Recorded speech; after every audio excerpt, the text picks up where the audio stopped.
we're recording now with Brizzo. I think this is your third time on the channel? Is it third or fourth? We do one every year.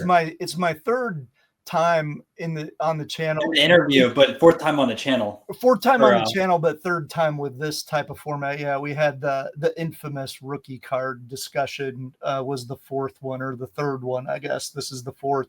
But this is my annual appearance as the non-sport Puxatani Phil, as we discussed last year. You can drag me out once a year and see what I've bought in the last year. That's kind of what this one is, I guess.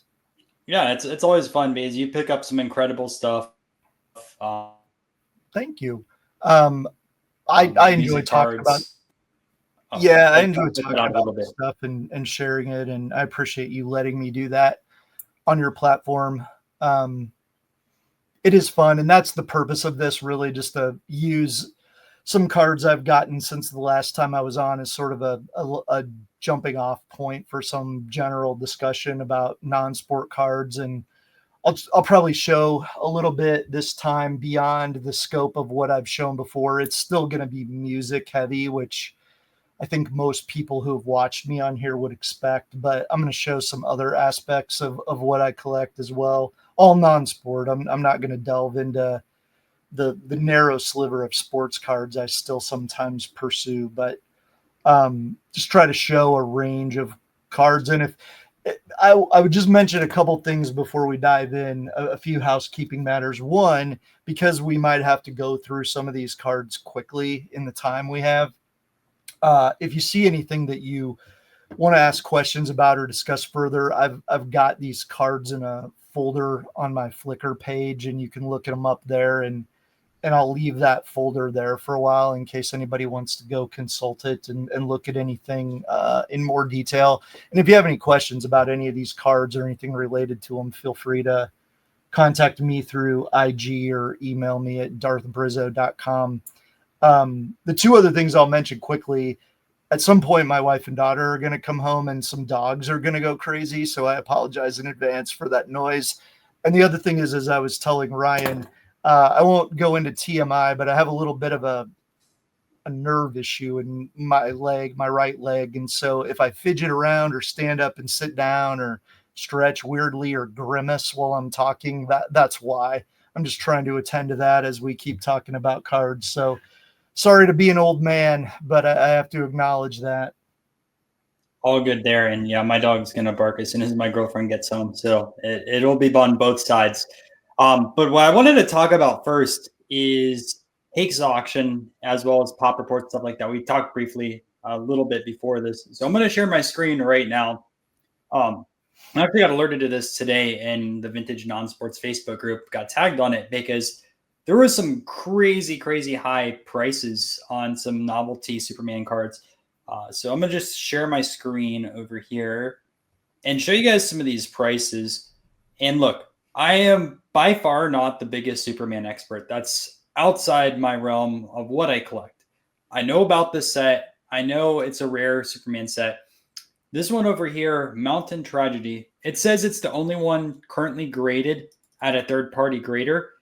That sold for $29,538. And then going back to even when I was researching for the top non-sports cards in the 40s, I included the header card in here, which I'll show you the comp on that in a second. But I didn't realize this was the last card in this, card number 36, and it sold for that much. I mean, I think this is the highest Superman sale on record, which is crazy to me. The other one that sold really high, and this seems like I don't even know why it sold for this much, is the Premium Candy, but this is perforated. It is a 2, which it does look nice, but there's been other. The real selling point of the lot is the thick original printing block. Oh, okay. Well, that makes sense why it sold for so much. Yeah, that does make sense. I guess that makes more sense if. Yeah, I was like, why did that sell for $17,000? Okay, so we saw that one for $30,000. By the way, this is my first time looking at these minus getting tagged on it. And then this one over here, which is card number 29 in a 1. This one still sold for $12,231. So we'll ignore the header card in a 2. I thought that originally just sold for $17,000. I'm like, that seems really high. But regardless, this kind of pivoted into a conversation of grading rare versus actually rare cards. Because what tends to happen, and I'll stop sharing my screen now and I'll put us in full screen. What tends to happen with a lot of non-sports cards is two sides. Number one, there is abundance of certain non-sports cards overseas. For example, a lot of Ogden cards, they're not graded over here in the US. So you'll look up a pop report and you might only think there's 10 or 20 of this Ogden of like a Mark Twain or a Churchill, and it's a rare card. But when you go overseas, there's still hundreds of them out there. If they're all in the pop report, that pop report with balloon. But even in like historical top sets, and you were telling me about this at Star Wars, I would love to have you elaborate on it. A few years ago, there was very few in high grades, but now that has ballooned. So I would love to have your take on that because you informed me on it. Yeah, before I loop to the Star Wars stuff and some of the other stuff I collect, this isn't going to add much value. I think I disclosed on the rookie card conversation. I'm not a big Superman fan, and that set is not in my wheelhouse. I still don't really understand those results. I mean, I can appreciate those cards and the following that they do have in the hobby, and especially the first card and the one with the tab that was missing that you showed. I mean, I know those are really significant cards to a lot of collectors, even though I don't personally want to chase them. But still, I mean, even if those were, PSA slabbed copies of those in those grades, I don't really understand those prices. But on the issue you just focused in on, with that one maybe being the only one graded to date, this is something I've been thinking a lot about lately and really over the last year. And we're kind of focusing on that, my collecting experience in the last year, because I've wondered for a long time, like how much of this non-sport stuff, this vintage non-sport stuff is truly really rare and how much of it is just grade rare. And of the stuff that's grade rare, how much stuff is really out there, especially when you're talking about some of the European stuff, how much stuff is out there yet that is really top notch condition wise and hasn't yet been graded. Now, this isn't on the European side, but in the Star Wars realm, and we'll talk about this with one of the first cards I want to show from what I got last year. But in the Star Wars realm, 2 or 3 years ago, there were a lot of people, myself included, who kind of assumed like, hey, these pop reports for PSA aren't that large for a lot of these key cards from vintage Star Wars, especially the first movie and the earliest series of the first movie cards. And I kind of assumed, and I think others did as well, that there probably wasn't a ton of non-graded, really high condition stuff still out there yet to be graded. And that proved to be wrong.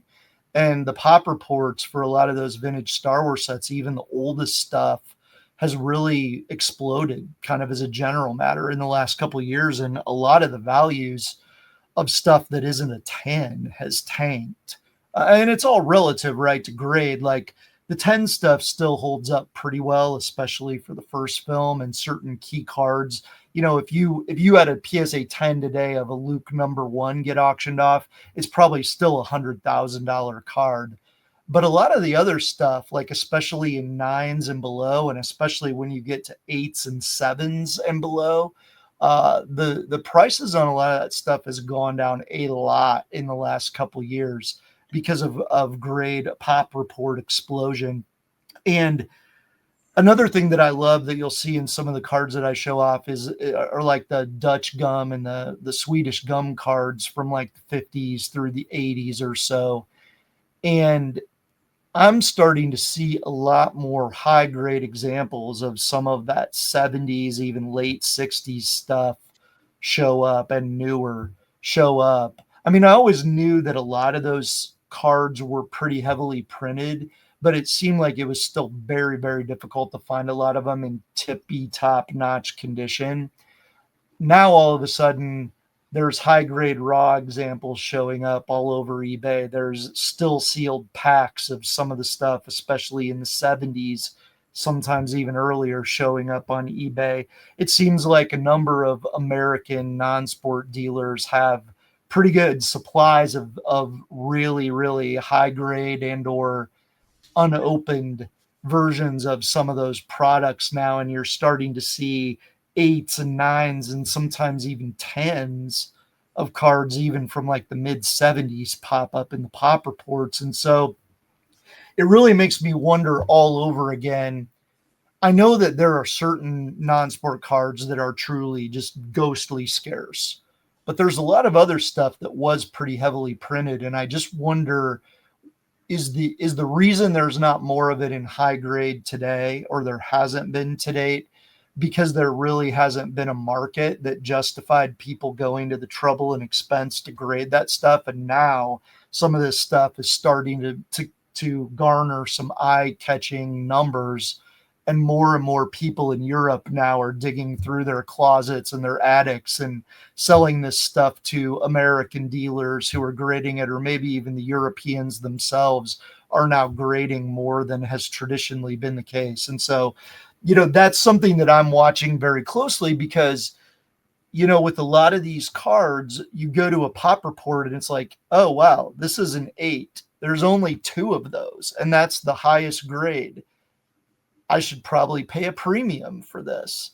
But yeah, maybe not if 3 or 4 or 5 or 6 months from now, there's going to be a couple of 9s and a couple of 10s and 5 or 6 or 10 more 8s, right? So that, I think we're at a very interesting moment here with vintage non-sport, where it really remains to be seen whether there's going to be a relative explosion of pop reports for some of this stuff in higher grade condition.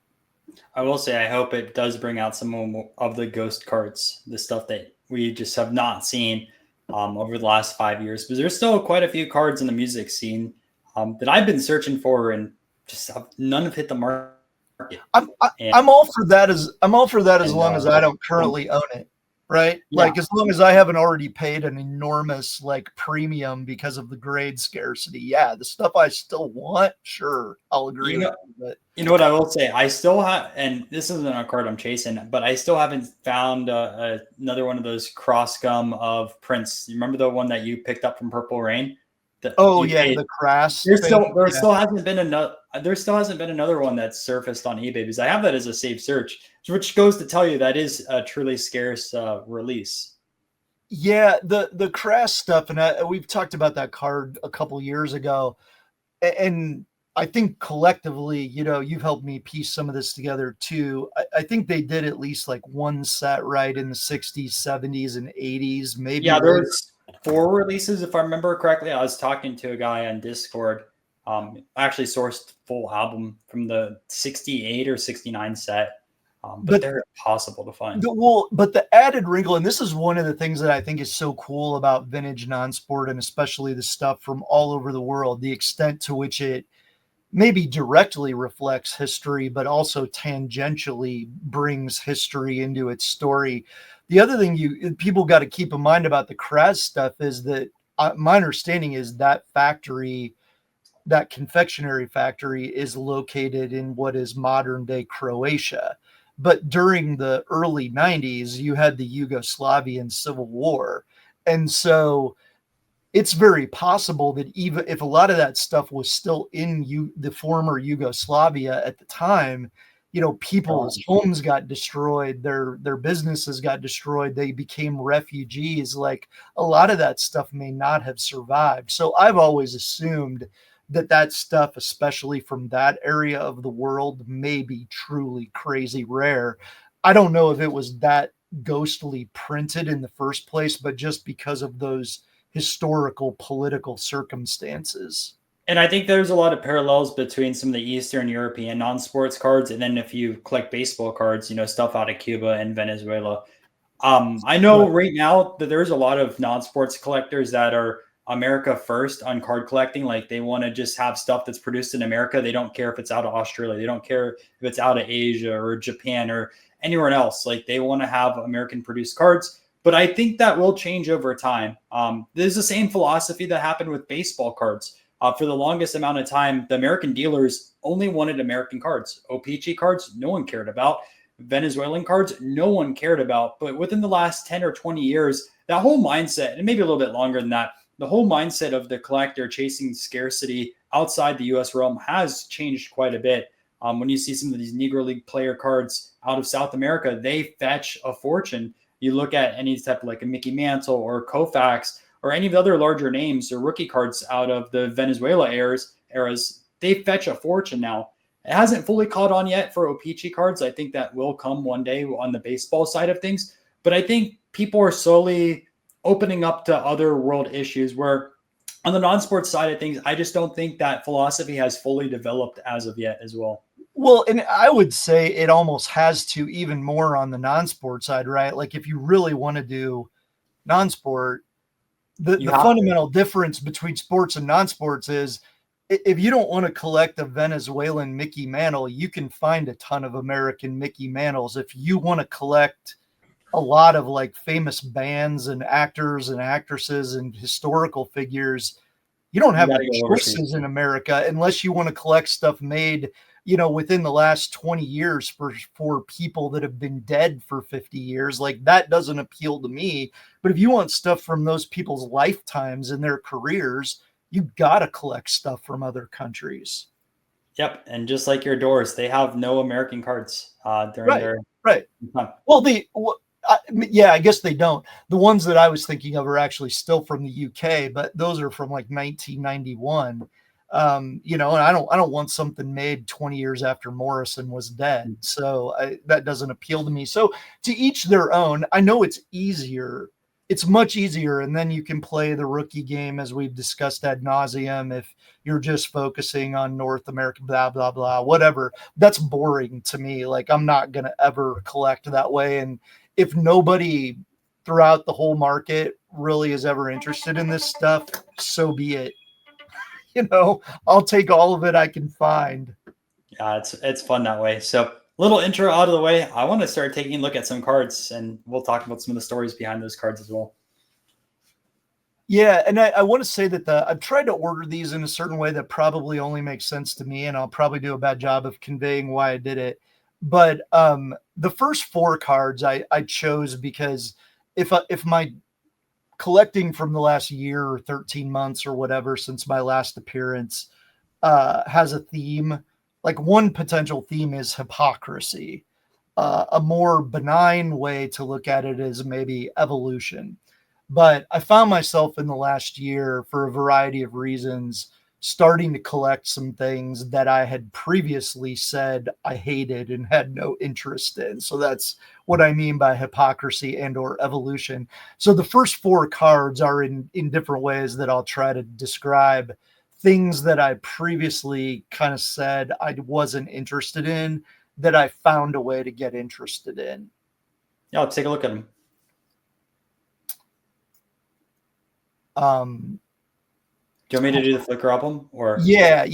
If you can, because I don't know if I can pull that up on my side. Do you mind doing it? I got it right here.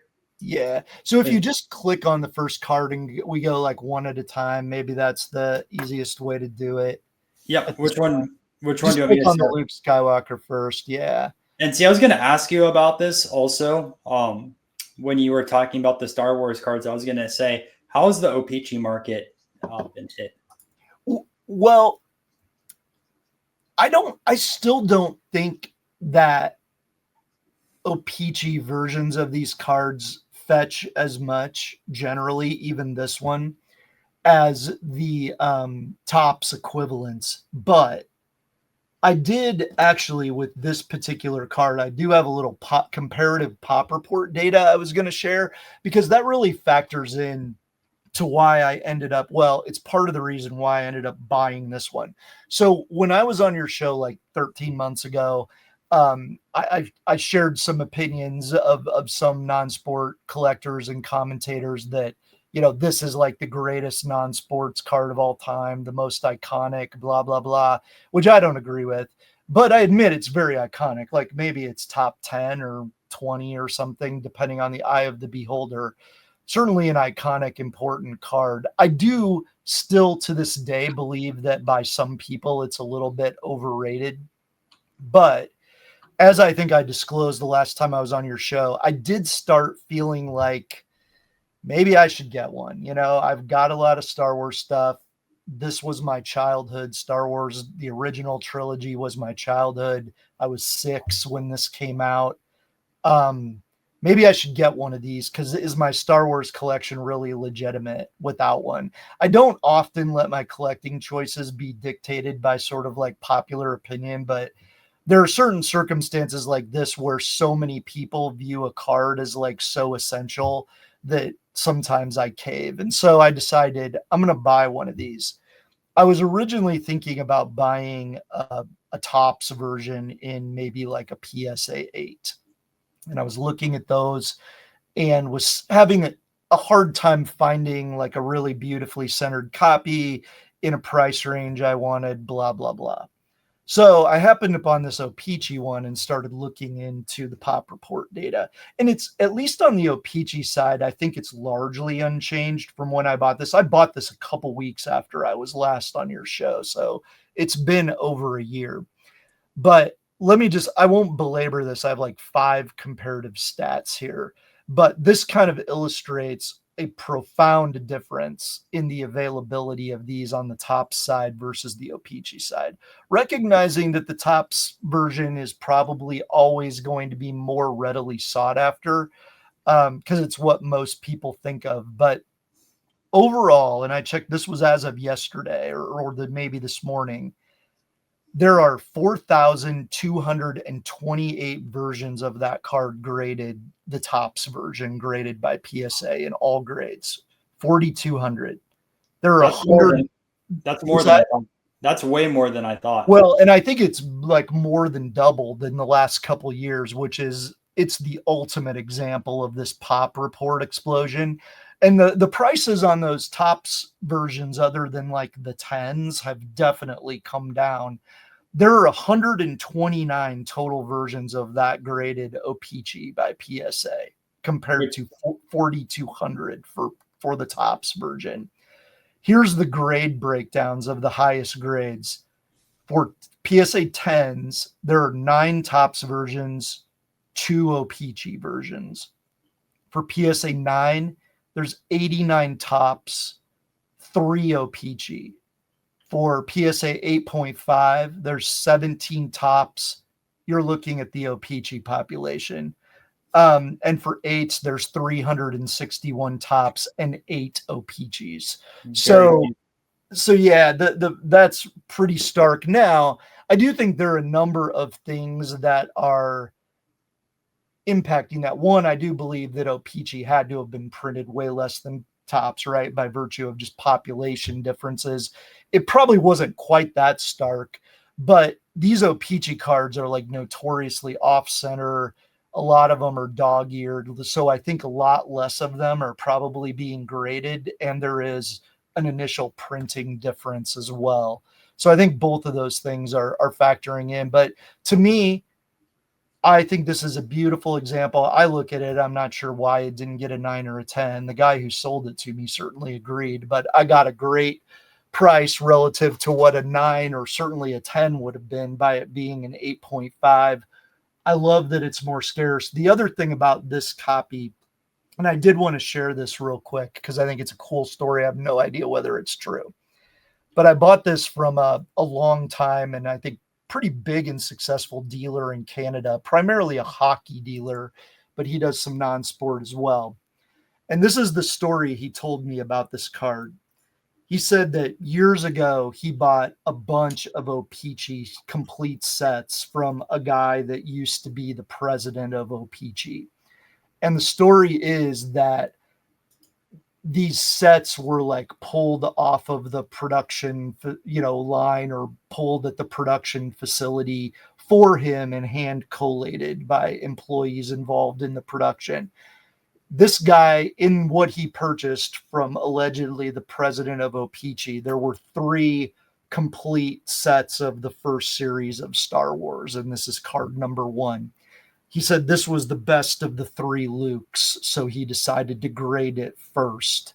And he thought it would get a 9, and it came back in 8.5, and so we worked out a deal for it. But if that's true, if there's ever even any possibility that's true, it's kind of a cool nuanced backstory for this particular card. So if I was going to buy one of these, I feel like I found like the perfect copy for me. I don't worship this card like any version of this card like some Star Wars collectors do, but I respect it and I'm glad to have it.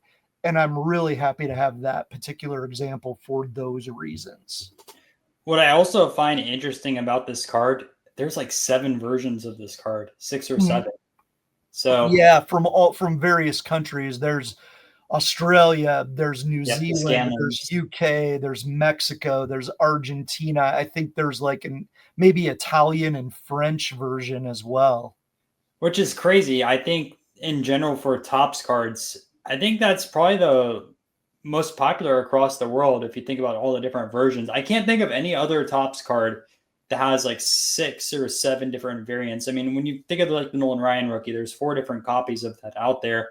And that's kind of the most significant from baseball up until today, obviously, because some of the sets today, they make different versions, right? UK version, Japanese version, American version, but and obviously all the different parallels between chrome and platinum and all that. But printing across the world, I think this probably is number one.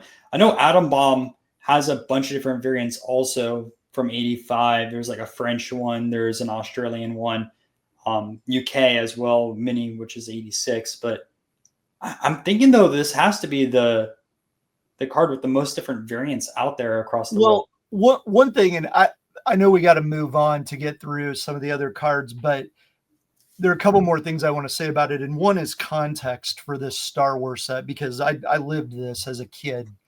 One thing you have to remember is that, I mean, Star Wars, the original Star Wars, was a phenomenon unlike anything the world had seen at that point.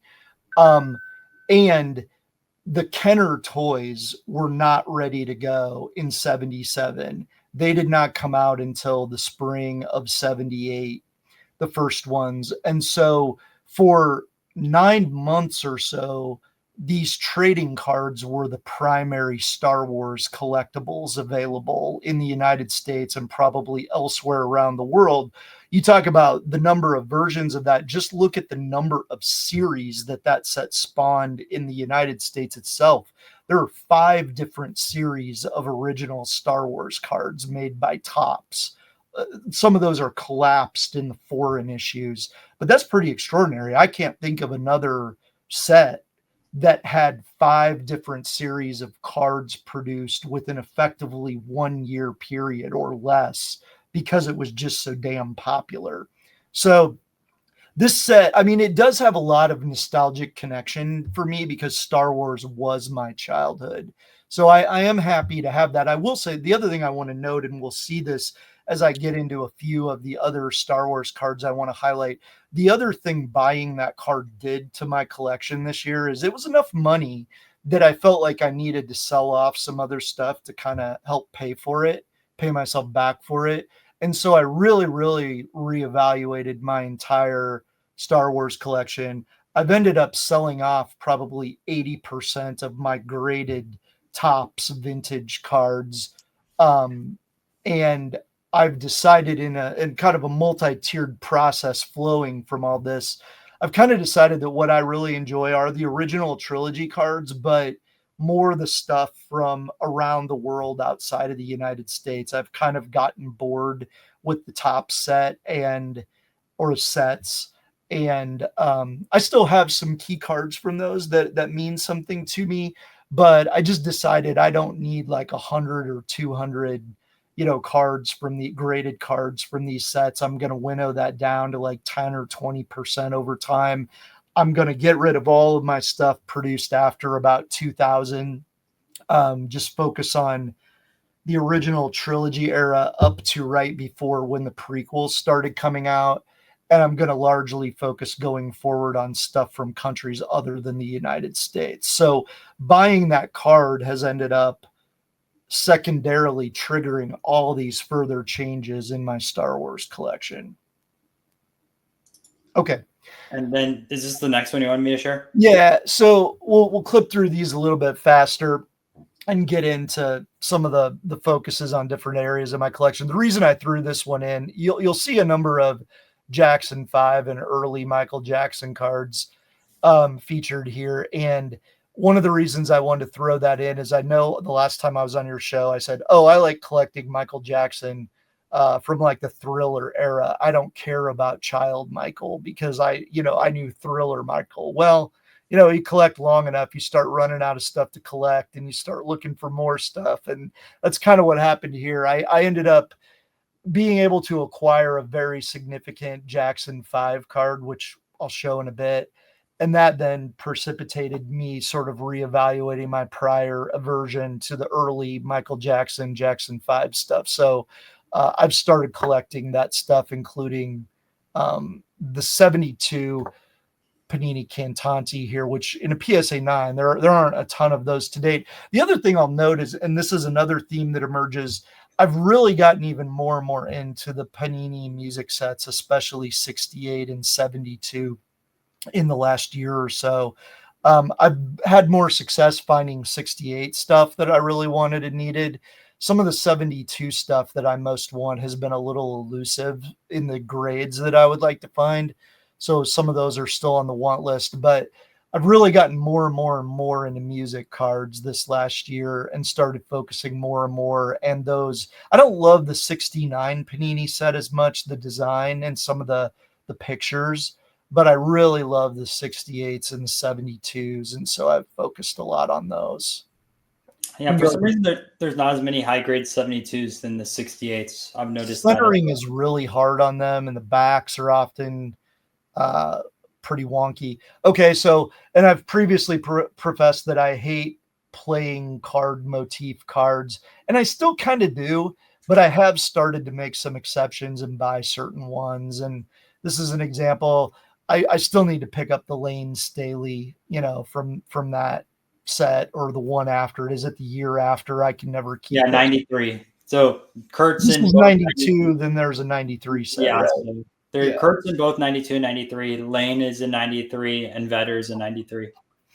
Yeah, and I did pick up the Perry Farrell from the 93 Yeah, set that's as another well. I don't have the 93 Cobain yet, but I'll probably buy it eventually. So anyway, I've started to break down on some of the playing card stuff, even though it still isn't my favorite. So you can go on to the next one. I just got this. I'm pretty happy with this. I've really delved into Zeppelin a lot more in the last year. The reason this is up front in the sort of hypocrisy evolution section is just that it's a disc, and I historically have not liked disc cards very much. So I finally broke down and got one of these, and I'm very happy that I was able to get such a nice example of it. I may get the next Zeppelin disc eventually too, the one that, depending on who you ask, was produced, sometime in the first 3 years of the 1970s. Incredible consistency by the grading companies right there. Yeah. Depending on which day you ask PSA, you'll get a different year. But anyway, that's an example. I actually have always really loved that photo. I just couldn't for a long time get over the fact that it was a disc, and I didn't like discs. And so again, I've started to relent over time. Then another Star Wars over here.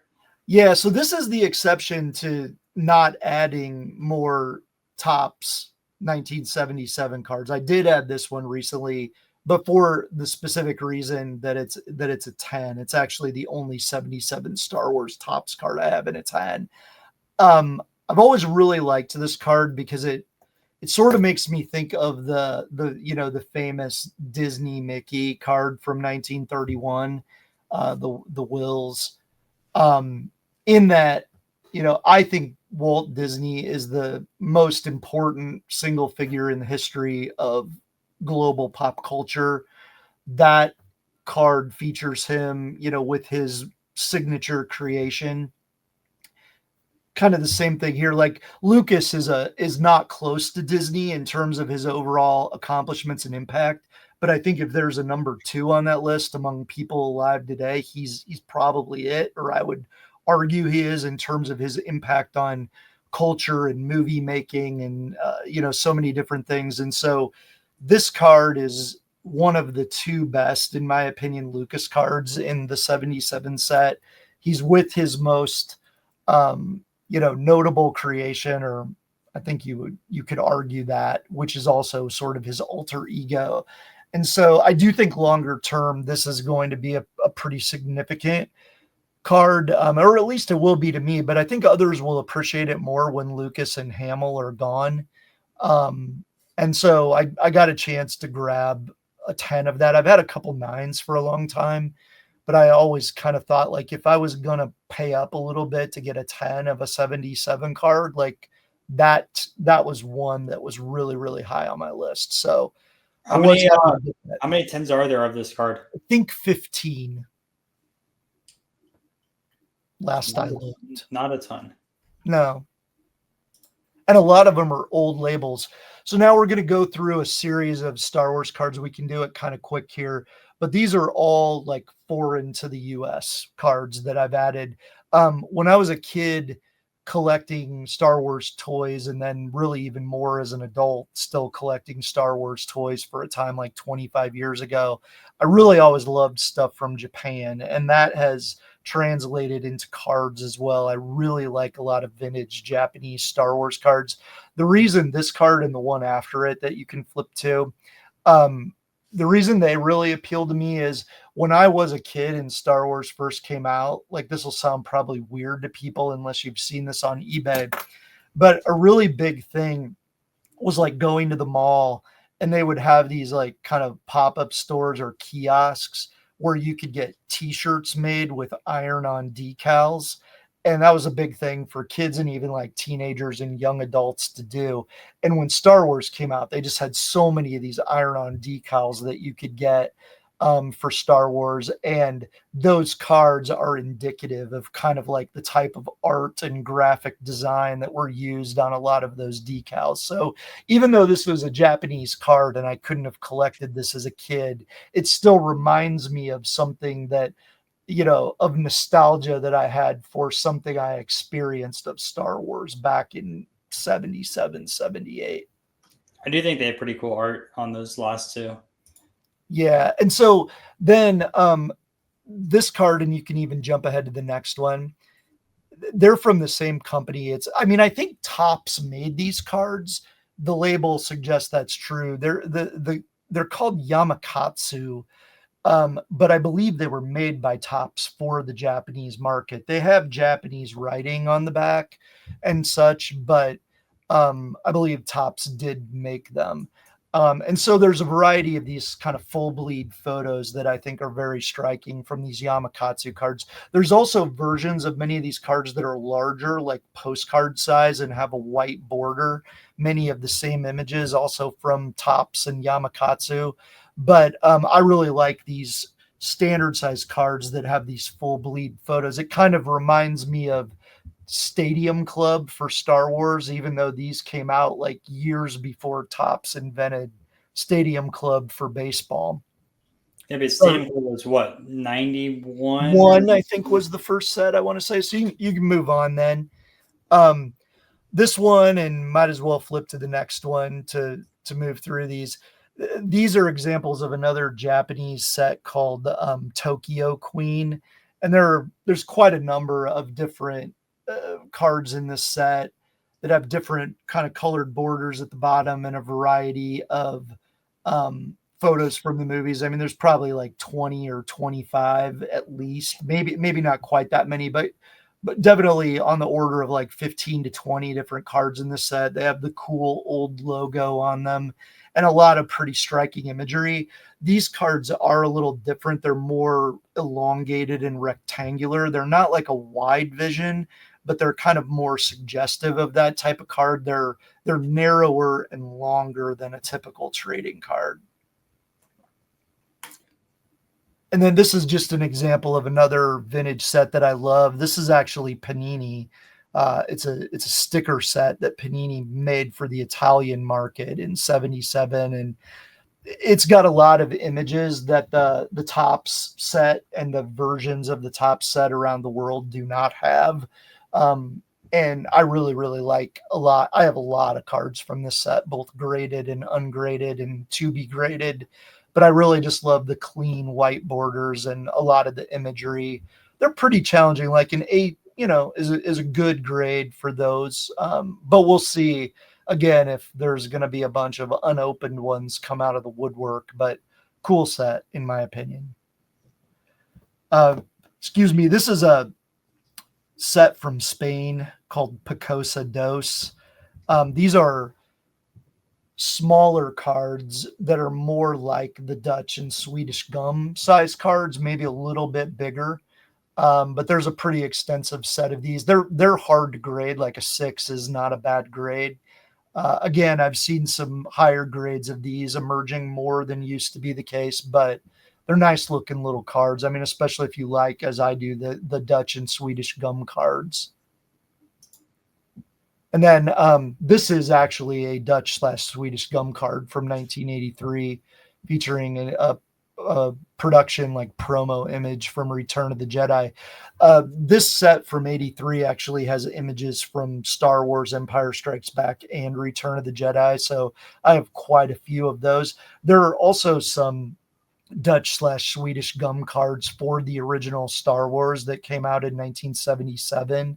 I don't have any of them in the pictures here, but I do have most of those. It's a much smaller checklist for those. I think they were issued just as part of that larger, set that has long been called like Samler Saker or Samler Soccer. But there are some older Dutch Swedish gum cards for Star Wars, but this 83 set is much larger. I wonder if they labeled them 1974 through 83 like they do the other stuff. Pre Star Wars cards. They just call them all 78. Yeah. It's funny though when they have it before an artist is out or a movie. Yeah, that would be really funny if they had those as like 74 or 5, given when the movie came out. So this is one of two. This is an example of one of two different smaller sized card sets or sticker sets, card-like sticker sets from Europe. These UK ones on the back, like I know them as FKS because that's what they say for like the company name on the back. And then there's also a version of these with like the same images on the front, but the back is in Spanish that came from Spain from a company that's been around in one way, shape, or form for a really long time. I call it Fair, FHER, but I don't know if that's the correct pronunciation. But anyway, the Spanish versions will say Fair, and the UK versions will either say UK or FKS, but they have the exact same fronts. The set is, I think, identical, other than the language on the back. I wonder if the 68 Hendrix has both versions. So he has a 68 FKS, and they also made sports cards in the 60s or early 70s. I want to say for soccer. That's one of the Hendrix cards I've been searching for 5 years, and I have not seen one hit. I don't think I was even aware that existed. I don't think I even know what it looks like. I've had a save search for 5 years, and it has not hit. And like I even have connections in the UK that I've asked to look for them. I've got some really old Fair stuff that I'll show in a bit for Disney that goes back at least to like the early 40s. So on the Spanish side, they've been producing stuff for quite a long time, a wide variety of stuff. But anyway, we can move on with Star Wars. Just real quick, this is I showed a Picosa Dos card from the original Star Wars a bit ago from Spain. This is the Return of the Jedi set, or an example from that set. It seems to be much more scarce than the Star Wars version. I'm not sure why, if just by this point, interest in Star Wars was starting to taper off and they just didn't print as much. But I've only been able to find like a couple different cards from this Return of the Jedi Picosa Dos set. But they exist. And they also made cards for like Indiana Jones and the Temple of Doom, and I think Goonies and some other things like that from the mid 80s. I think there may be a Back to the Future set as well. I'm not as sure about that, but I know there's Goonies and I know there's Indiana Jones and the Temple of Doom. But those two, unlike the 77 Star Wars set, seem to be much less available. Just got this one yesterday. This is another Japanese set called, I guess, Myojo Noodles.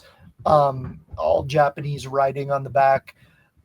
This set is comprised of, I don't know, maybe a couple dozen at most, these full bleed photos. There are some photos from Return of the Jedi, which came out in 83. There are some photos from The Empire Strikes Back, which came out in 1980. I wanted a representative example of this set in my Star Wars collection, so I chose this is a pretty iconic production image from Return of the Jedi. And given that this set came out in 83, I wanted a Jedi image, even though some of the Empire images are really cool. So I chose that one. A 7 is a pretty good grade for one of those cards, at least presently, and they tend to be kind of pricey. I know a couple people that have built the set in like lower grades, and they're several $100s a piece. They're not cheap, so it's kind of a cool set, but not on a lot of people's radar, I would say. I didn't know about those. So now when I do my 80s most valuable non-sports cards, I'm going to include one or two of those from that set. They're cool, and they're not ghosts, but they're pretty rare so far as I can tell. I mean, you can find them, but you can't if you find them graded. I mean, even raw and fairly beat up, they can be like $100, and so they're not cheap. And then this is another Yamakatsu card from Return of the Jedi. I don't know if Topps made this or not, but what's kind of interesting about those cards, it's a very small set from what I can tell. I think there's only 6 or 8 cards, but they're laminated, and they came that way. I wonder if the grading companies will go against their policy one day and change it, because I don't know, but I know they were issued that way. They will not grade laminated cards. The only reason why I say that is at one point I bought a small lot of Venezuela cards that someone laminated across, and then I tried sending them in, and they told us we do not grade laminated cards. So I wonder if there's enough documentation on these, if they'll change their mind and grade. Well, I've seen 6 cards from this set. I don't know if that's the entire set, but if you go on eBay right now, there are 2 sealed packs. I think they came 3 cards to a pack. There were at least 2 different packs, and they're all laminated. They're all clearly laminated in the sealed packaging. So, and even if you look on like ComC for these, they say like Lammy in the title of them. That's really interesting on those. I did not know of a card that was laminated and presented in a pack. That is a first. But again, those are Japanese. So, okay, we're going to break into the Disney stuff here, and we can probably go through a lot of this stuff really fast. I think last time when I talked about music and Disney stuff, I showed a raw version of this card at the end, and I explained this is one of the early Mickey sets. I did get something wrong about this set. These cards have French and Belgian on them. Excuse me. And I thought they were from France, but I found out shortly after I last appeared on your show and said that they were actually issued in ways not currently understood, I guess, for sure. They were issued by a chocolate company in Belgium, but just over the French-Belgium border. And so that's why I think they have both Belgian and French text. But anyway, this is the only one of these cards that I have graded. I just won this on Fanatics Collect a couple of weeks ago. But the reason I really wanted this card is I collect Mickey and Pluto. As a dog lover, we collect Pluto too, me and my daughter. And to my knowledge, this is the first card that features the character that would come to be called Pluto. It just says dog. If you do the translation, it's like Mickey washing his dog. But that's the earliest image of Pluto I've been able to find so far. And it's one of the earlier Mickey sets. We had that whole conversation about what is truly first for Mickey. Like, probably not this, but this is probably one of the handful of earliest sets. That's interesting. Just the dog translation. I wonder when officially was Pluto. Well, it was at least by the mid 30s, because I do have Pluto cards from around 35, and this set is from 36, I believe. So this is from a Swedish set. it's abbreviated by at least SGC as alpha, and on some of the card backs, I think they call it I've alpha. seen I've seen Alpha a lot for other Swedish cards. They actually made quite a few for the Olympics in the 30s. Yeah, and I don't know if this is related to the cards that are called like Alpha Libachet or whatever, or if it's a different company. I know there are like some soccer cards made by, I know I butchered that pronunciation, but I don't, there, it's Swedish as well. So I don't know if that's the same company, but yeah, this Alpha company definitely made a bunch of Olympic cards. There are some, like actor and actress cards. So they made this set in 36 in Sweden, where Mickey and Pluto travel around the world. And this is them visiting Hawaii, Mickey riding a shark. I originally had in here, there's a couple of more controversial cards in this set, which I'll just note. I originally had in here, which I did buy last year, the one where he visits Russia and he's speaking into a microphone in front of a Soviet flag. That one isn't so bad to a lot of people. As a child of the Cold War, it kind of resonated historically with me. There's also a version, because think about the timing.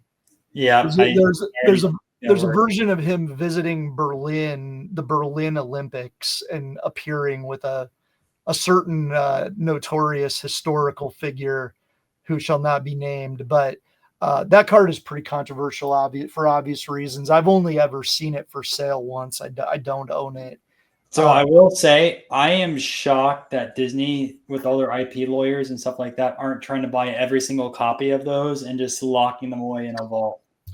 Yeah, I mean the thing the thing that I think is interesting about that, and I think you have to judge that card through the lens of, and I know you appreciate this, it is naturally horrific and offensive to many people, and understandably so. But in its historical context, like at that time, that's before World War II. And yeah, there were certain people that knew that the Nazis were really bad then, but there are a lot of people that still kind of just viewed them as, okay, they control they're the political party in Germany. And so I think it is interesting when you try to do something like this, like an around the world set at a period of time, you're almost invariably going to feature stuff that later may seem insensitive or controversial. And honestly, that's true of a lot of early Disney stuff, like taking the Nazi thing out of it.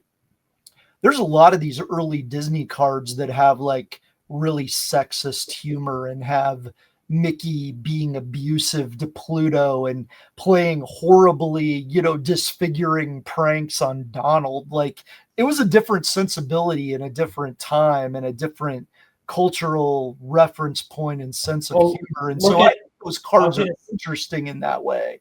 I was going to say, look at the 1935 set where Mickey holds a gun, right? Right. That's another one of those. But even today, the same thing happens. I mean, Topps has made cards of Putin, right? And now, like, if you look at that in 10 or 20 years in the future, people will be like, why did Topps produce that? I mean, there's an Osama bin Laden card from right after 9/11 that was in a 9/11 set, like Operation Iraqi Freedom set. They put, and you can go on eBay and it'll say Osama bin Laden rookie card. Yep. So, I mean, it's historical stuff. You can't always predict things in the future. But I did take the Soviet flag one out, and I kind of decided I was going to gloss over it, and then I didn't. So, and I ended up talking about the German one too. But I think it's interesting to know that's out there. Whatever you feel about it, whether you think it has any historical cautionary or contextual interesting value or not, or it's just offensive, it's out there. So you can go to the next one. So this is a much more pastoral image from that set. This is the only one of them I have graded. I think this is where they're at home in Sweden, just listening to the radio, which I've always just liked that card with, from the guy and his dog chilling at home type standpoint. That card has always appealed to me. So, and super tiny card as well. They're very small. Yeah, they're very, very small. Just real quick, this is from a Spanish set, Bruguera Cultura. early 40s. I have several characters from this set, but I only have a couple of them graded, and this is the highest graded. I think this might be the highest graded Mickey. I'm not sure if PSA grades these today. SGC does, but they're really hard to get in high grade, especially the Mickey, because it's always profoundly off center every time I've seen it. I've only probably seen 7 or 8 of these for sale, mostly raw, but they're all off center. This one is less off center than many of them. And I bought this from a dealer in Spain, and he said, "You may never see a better one than that 4." And I'm like, "I know." Yeah, So and I think you've told me that the Pluto is one of the rarest ones in that set. I think I featured in the 40s video. you did. I've never seen another Pluto other than the one that I got a chance to buy and did thankfully buy. I have a raw and a graded mini, and it's like a 1.5, the graded one. And I've seen a few others. I have a couple of the Donald, and I've seen a couple of those other than the ones I have. But I've never seen another Pluto for sale. I'm sure they're out there, but I think even in Spain, this is a fairly rare set. Okay, so this is an example of that Fair company. This is interesting little, like, kind of more squarish dimension card with rounded corners. I love that image of them encountering Donald. But one thing I wanted to illustrate with like the next couple pictures is that says that that card is trimmed. Well, the way it's trimmed is, and if you go to the next one, You can see the trim point, which I assume they think is right here. You can see right, it. but it wasn't like the whole side was trimmed. They had these little tabs that connected them in the unbroken sheets to the cards next to them in the sheet. And so that's what was trimmed off, is the stubs, the remnants of those tabs. So if you go to the next picture, I've got an uncut sheet, and you can see Oh, that's how they were amazing. connected together. So if you see one of those that is trimmed, that it's probably just the remnants of those tabs, which frankly I think improves the look of them. But I they're guess cool. that I wonder if you could. I don't know what the size of this is, but I wonder if you could get one of those giant slabs at SGC to just slab all that together. It's about roughly the size. It's smaller than you probably think. It's about roughly the size of maybe like a 4x6 or a 5x7 type That'd be card. that'd be an interesting one to see if they could slab it.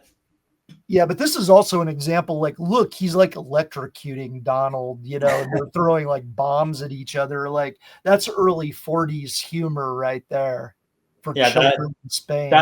that is not getting printed today. No. Uh, this card, and you can go to the next. Well, actually, go one more beyond that. All right, both of those are those Barrett cards from, I believe, the UK in the late In the 30s or 40s, early yeah. 40s.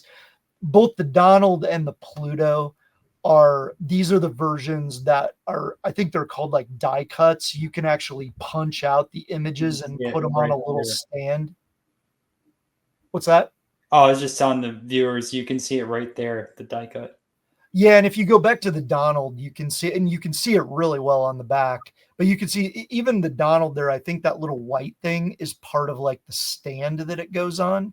But my understanding is, and I'm not the greatest expert on these, but Ian obviously knows a lot more about these than I do. But I believe like many of those are available in like a non-die cut version that is just like the fully printed card, and then the die cut version that you could punch out.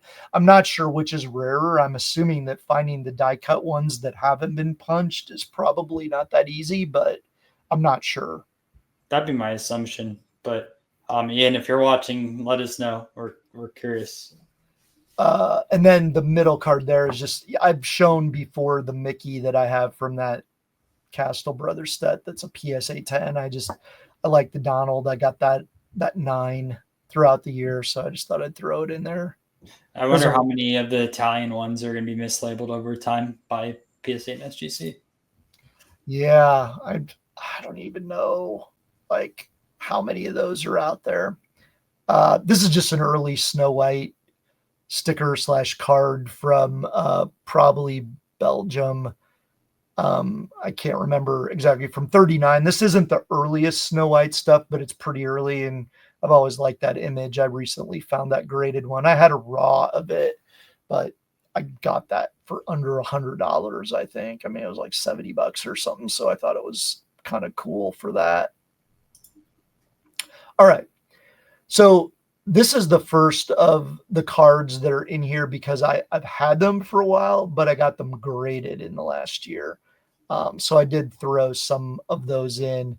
And I mainly put this in so you can appreciate the next image. So anyway, this is a fairly ubiquitous, not that hard to find Disney card from very late 40s or right around 1950.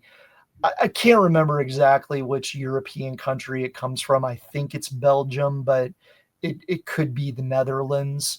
I think it's Belgium. But in any event, this is the standard version of these cards, which are quite small. But then if you go to the next one, there are these larger versions of them that are, in my experience, pretty darn rare.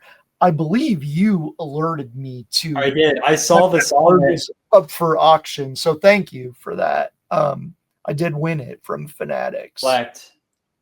Yeah, Fanatics Collect. And then, Yep. and at first, I remember you passed on. You're like, oh, I already have the smaller one, and then you decided, I'm gonna go after the large one. It's like, and then you I got it. I know. don't know what did you end up getting the large one for? I'm I'm curious. trying to remember. I was gonna say it went for way lower than I expected. I think I bid like $500, and I think I got it for maybe like 260 or 70. And I think that was with buyer's premium. Right. So I was really kind of shocked it went that low because I think Pelton had told me that these existed, but I'm not sure I've ever seen um, a large one. Certainly of Disney, I don't think I've seen any. I have the Orson Welles like small one from that set as well, and I've seen others like Laurel and Hardy, and there are some of the small ones that are quite rare. The Disney is not, but I've never seen another one of these large scale ones. I'm not sure what the story is with those exactly, but I was really happy to get that for under $300. Yeah, I never saw the large one, so that's why I sent it over to you. I'm like, do you know how rare these are or anything like Yeah, I that? really appreciate you doing it. And then there's a couple Wizard of Oz cards coming up that you also connected me with that I owe you big for. So um, Catch up. I just got this one recently. I don't generally like to collect cards issued after people die, but I made an exception for this because it's such a great image and this is such a popular Walt card. And presently, this is the highest graded PSA example. We will see if that holds up as more of these, like I said earlier, these gum cards start to surface in like unopened packs and stuff. But for some reason, this particular Walt card, it's not impossible to find, but they're usually in really bad shape. Then this, and you can flip to the next one.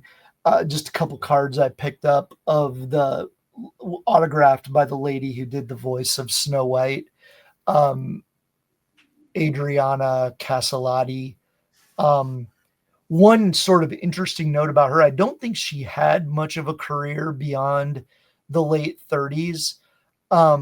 But in addition to being the voice of Snow White, and I believe having sung the songs of Snow White, she also has a single sung line in The Wizard of Oz when the Tin Man is doing his "If I Only Had a Heart" song. There's a moment in that song where a female voice sings "Wherefore art thou, Romeo," and that was her. And so she is both Snow White and she is listed as Juliet in the credits of The Wizard of Oz. There can't be many cards that are signed by her, are there? No, not a lot. And I believe I meant to look this up again before this discussion. I'm pretty sure that she died either in the late 90s or the early 2000s. So I believe these cards are from the early to mid 90s, but there couldn't have been a lot of card stuff Sure. for her to sign. Now, she signed tons of photos and things like that, but cards, I don't think there are many signed by her. I've seen a few others, but not a lot. And then these last few Disney cards are just from the top set. You can do one more stop there for now. Oh, yep, go back. They're from the top set that came out in the UK only toward the end of 2023, celebrating the 100th anniversary of the Disney company.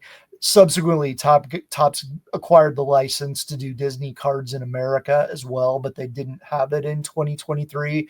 So this set came out only in the UK. Seems to be a lot lower printed than the stuff Topps is now putting out in 2024 and beyond. So I really, really like this set. I think it has some legs that I like collecting color match parallels of certain characters. That Incredibles one a few slides back, that one's limited it has like Mickey ears in the background. Those are numbered to 28 because Mickey was created in 1928.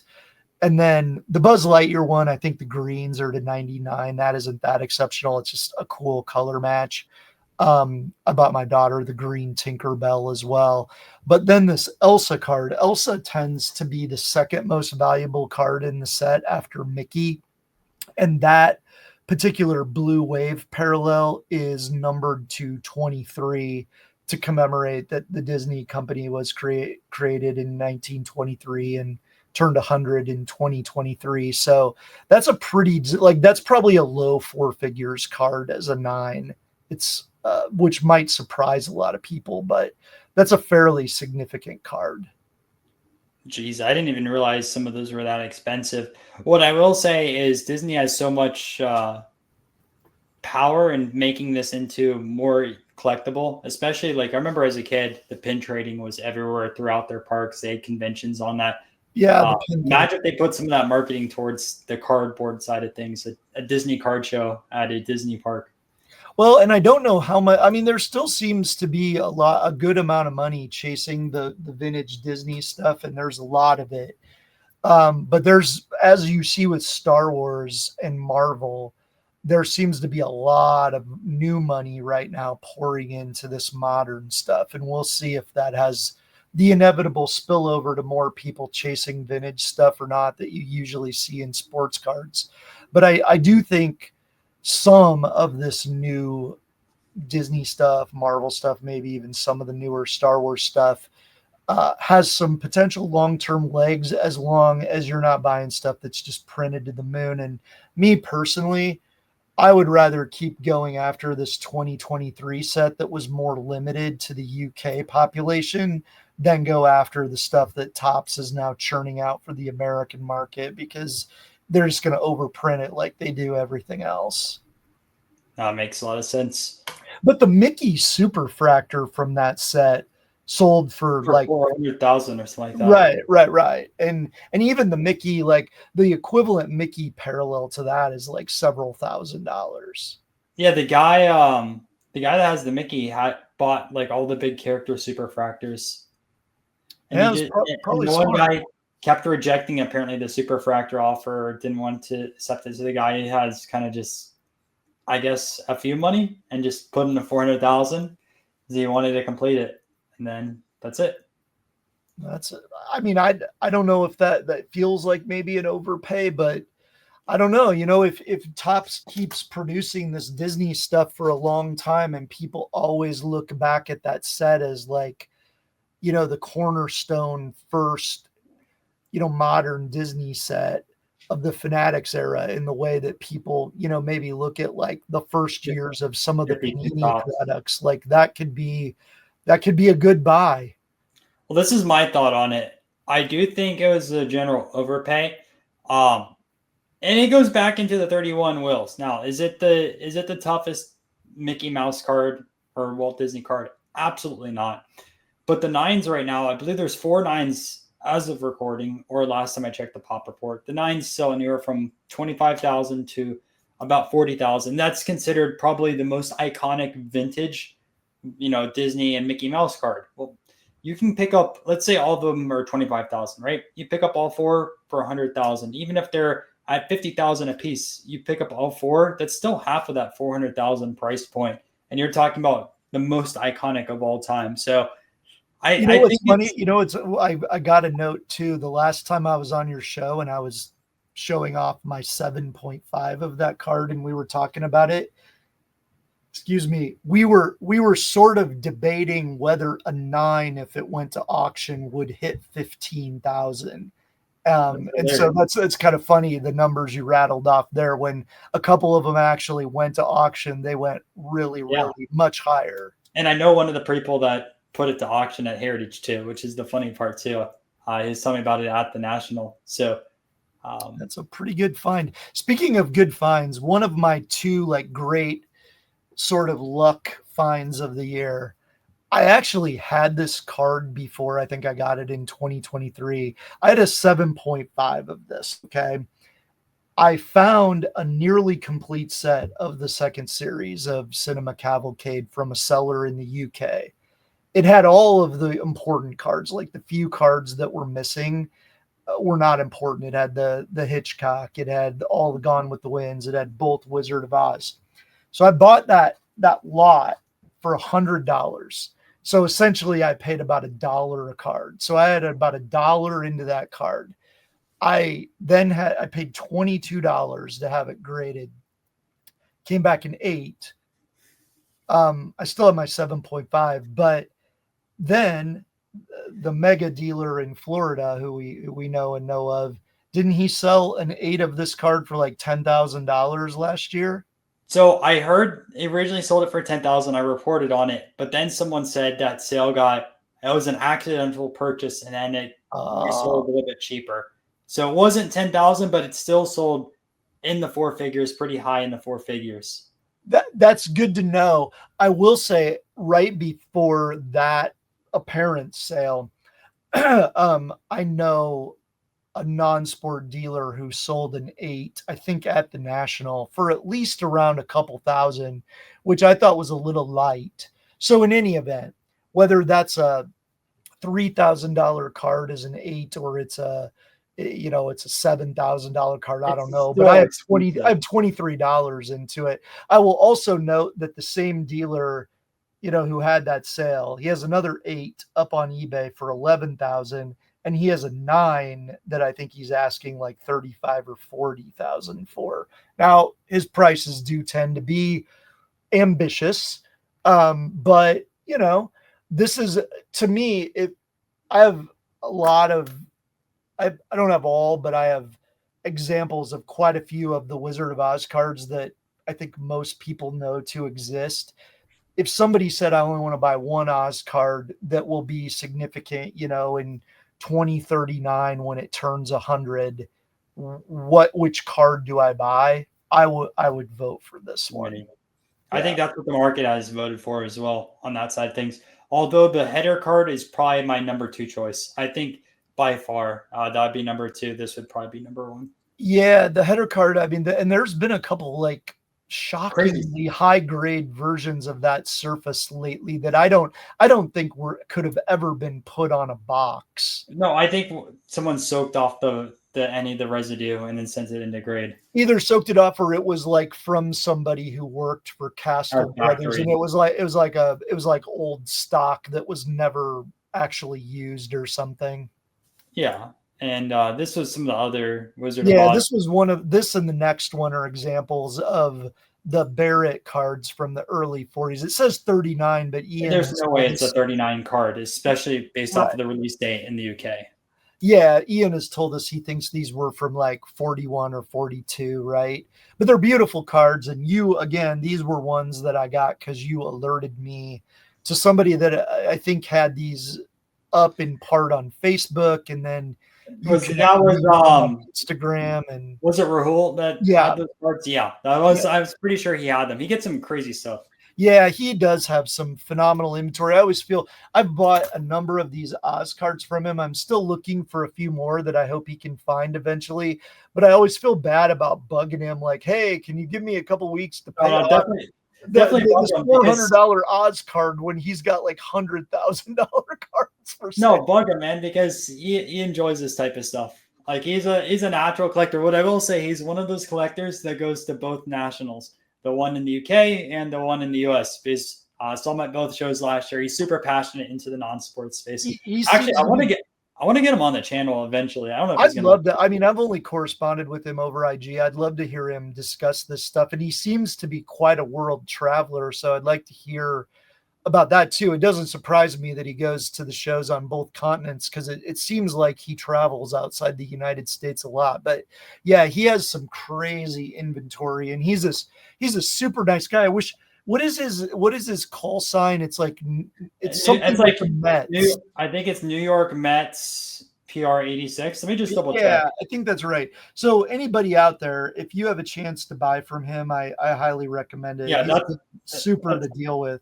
That's exactly it. So he does the opposite spectrums. He has super high end Otani cards, and then he does the non-sports side of things. Yeah, and it is New York Mets RP86, NYMETS RP86 is his handle on IG, and I think it's the same on ComC and eBay as well. But he has phenomenal stuff and super guy to deal with. Very accommodating. Which, depending on when this video is out, if you are going to use ComC, use the link down below in the description. They actually are going to sponsor the channel in the future. I'm recording this in March, but excellent. I'm glad. And I'll give a plug too. I sell a lot on ComC and buy a lot on ComC. I also think it's my favorite source for like starting to search for non-sport cards, you know, because there are so many holes in even like trading card database and things like that. ComC won't have a record of a card if they've never sold it. But if they have sold it, if you search and include sold out listings and then sort by date, you're going to see a lot of cards for a given subject, whether it's a ball player or a celebrity or a fictional character or whatever. So especially on the non-sports side where we don't have those fail-safe checklist resources, I really like using ComC in that way as a starting point. Yeah, I mean, I've discovered a ton of cards through their website also. And like I said, I use them quite a bit. I have this series on the channel where I've been building out a store, and luckily enough that I get a decent amount of non-sports cards on there, maybe one a month or one every other month of stuff that I've been searching for. Just use my funds for it. And I think you do the same thing. I've seen some of the stuff that you've gotten graded. Yeah, I would say that I've probably bought as much stuff for my collection from ComC as eBay, if not more on ComC, since I started focusing almost exclusively on non-sport. Like it's been, especially for nice raw stuff, some of which is gradable, like that Elsa card that, that's not an older card. A lot of the stuff that I buy on there is older, but that Elsa card, I bought that raw on ComC for $500. I mean, it wasn't cheap, but I was ecstatic to be able to buy an ungraded one for like a palatable price. And then I had it graded with PSA through ComC and, got a 9. So like that was a home run, and that was all through ComC. Which, check out your store also, Darth Brizzo, on there, because you do run sales. I have bought from you a few times when you do your sales. Yeah, and I will certainly further discount the sale amounts that you can see on ComC. I mean, and if I'll tell anyone, I mean, I'm not here to like, pimp my like flipping inventory, but since you were nice enough to mention it, I'll just mention if you see something you're like, that guy is whacked, like I'll pay like half of that. It doesn't hurt to reach out to me on like Instagram, at Darth Brizzo, because I on a lot of things I'm definitely willing to flex. Like there may be a few cards that maybe I don't want to sell that bad, where we can't come together. Like that's inevitably going to happen. But especially if somebody says like, hey, I saw you on Ryan's show, like, would you come down a bit on this card? I'm usually happy to like relist stuff for people so they can get it at the price they want. Yep. And if you are selling non-sports stuff on ComC and you want some, if you're discounting it, hit us up because we might buy it. So that's true too. We'll jump. I know we gotta move here. Judy Garland over here. Just flip through the next few cards real quick. I include these because I collect the actors from The Wizard of Oz as themselves as well. The one thing I'll note about the Garland cards that we went by real quick, that's Ray Bolger, who played the Scarecrow. He has very few cards.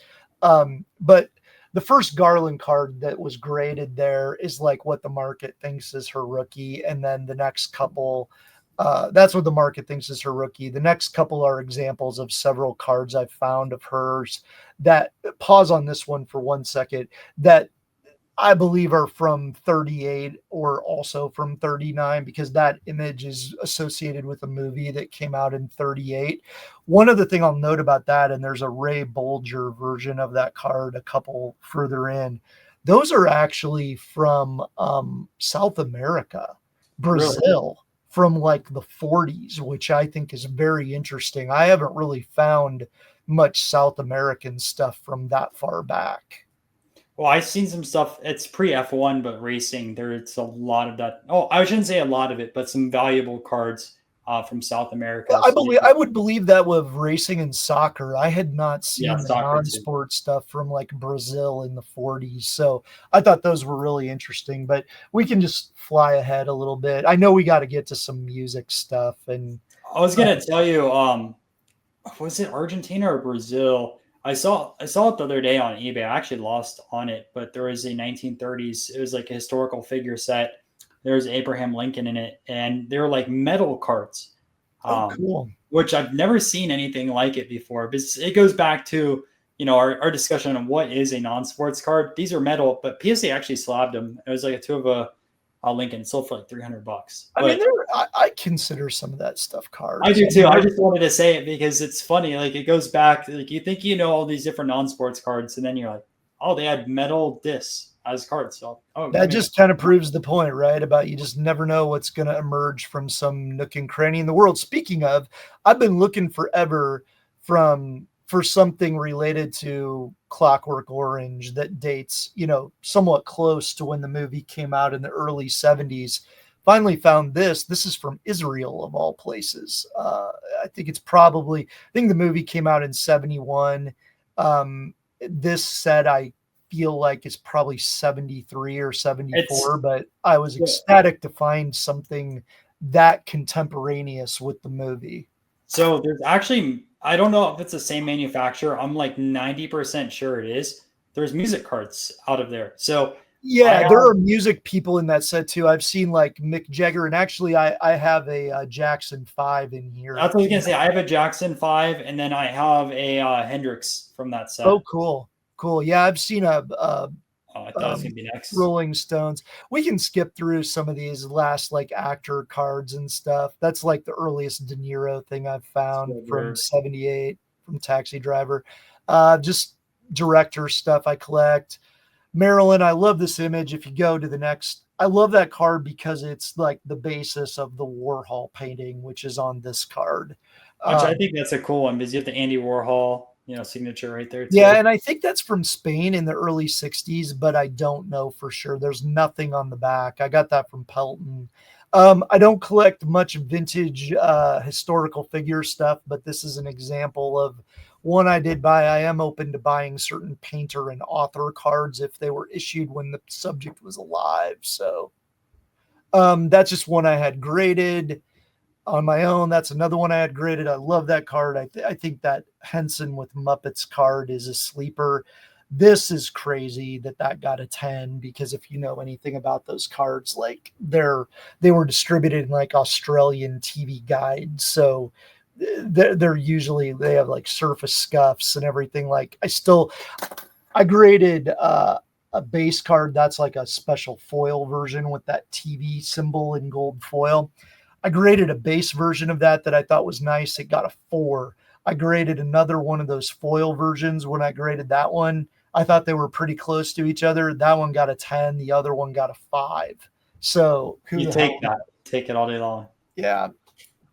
Another That's just the spotlight foil. That's the only version of those cards from that American Pie set that were numbered, as far as I know. Maybe there were one of ones, but it's the only other there number. was there wasn't one of No, ones. You have no one of ones. So just these. the They're numbered to 76.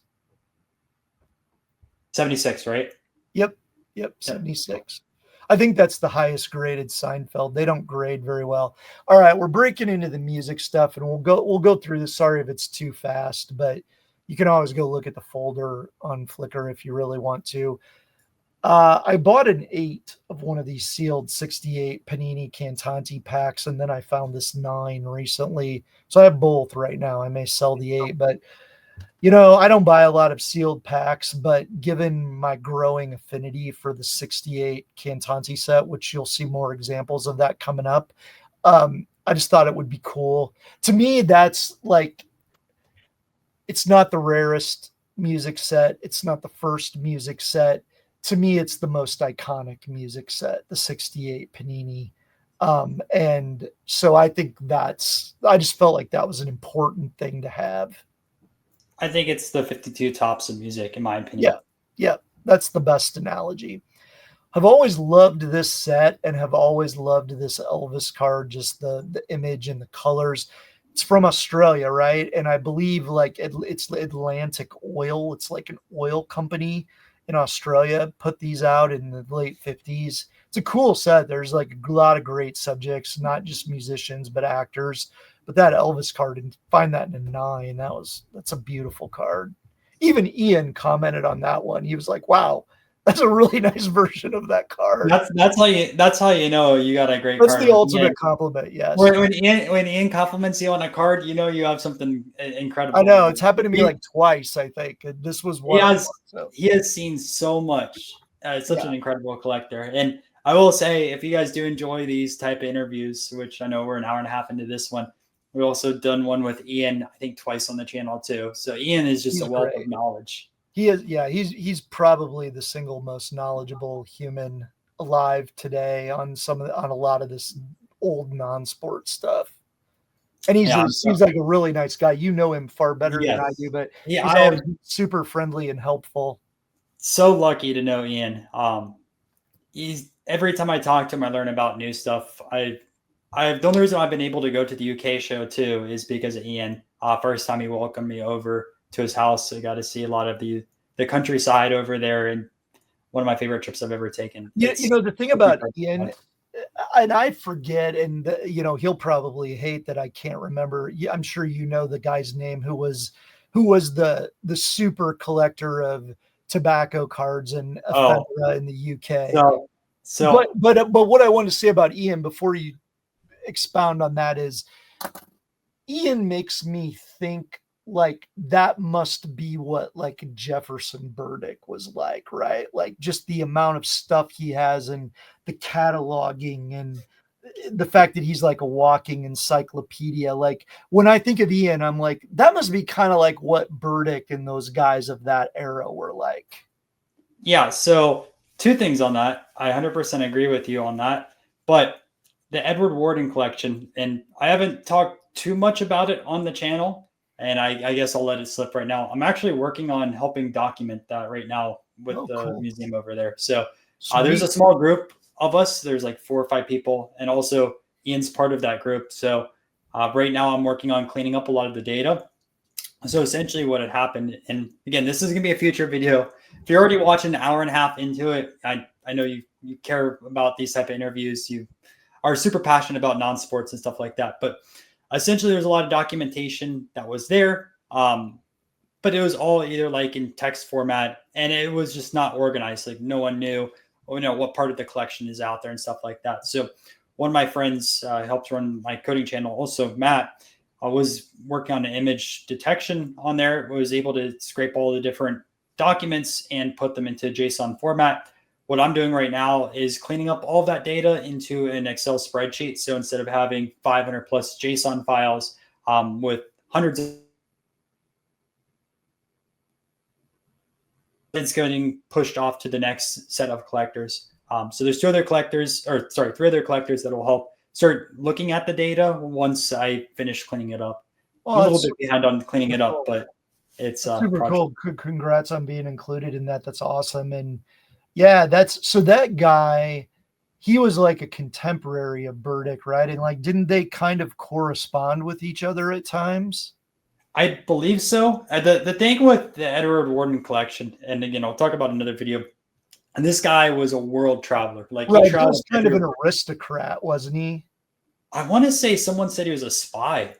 Oh, really? That's pretty cool. So there's that. And when he passed away, he donated his whole collection to the museum. That collection, by the way, is probably a $20 million to $50 million collection at the British Museum, which is insane just to think about.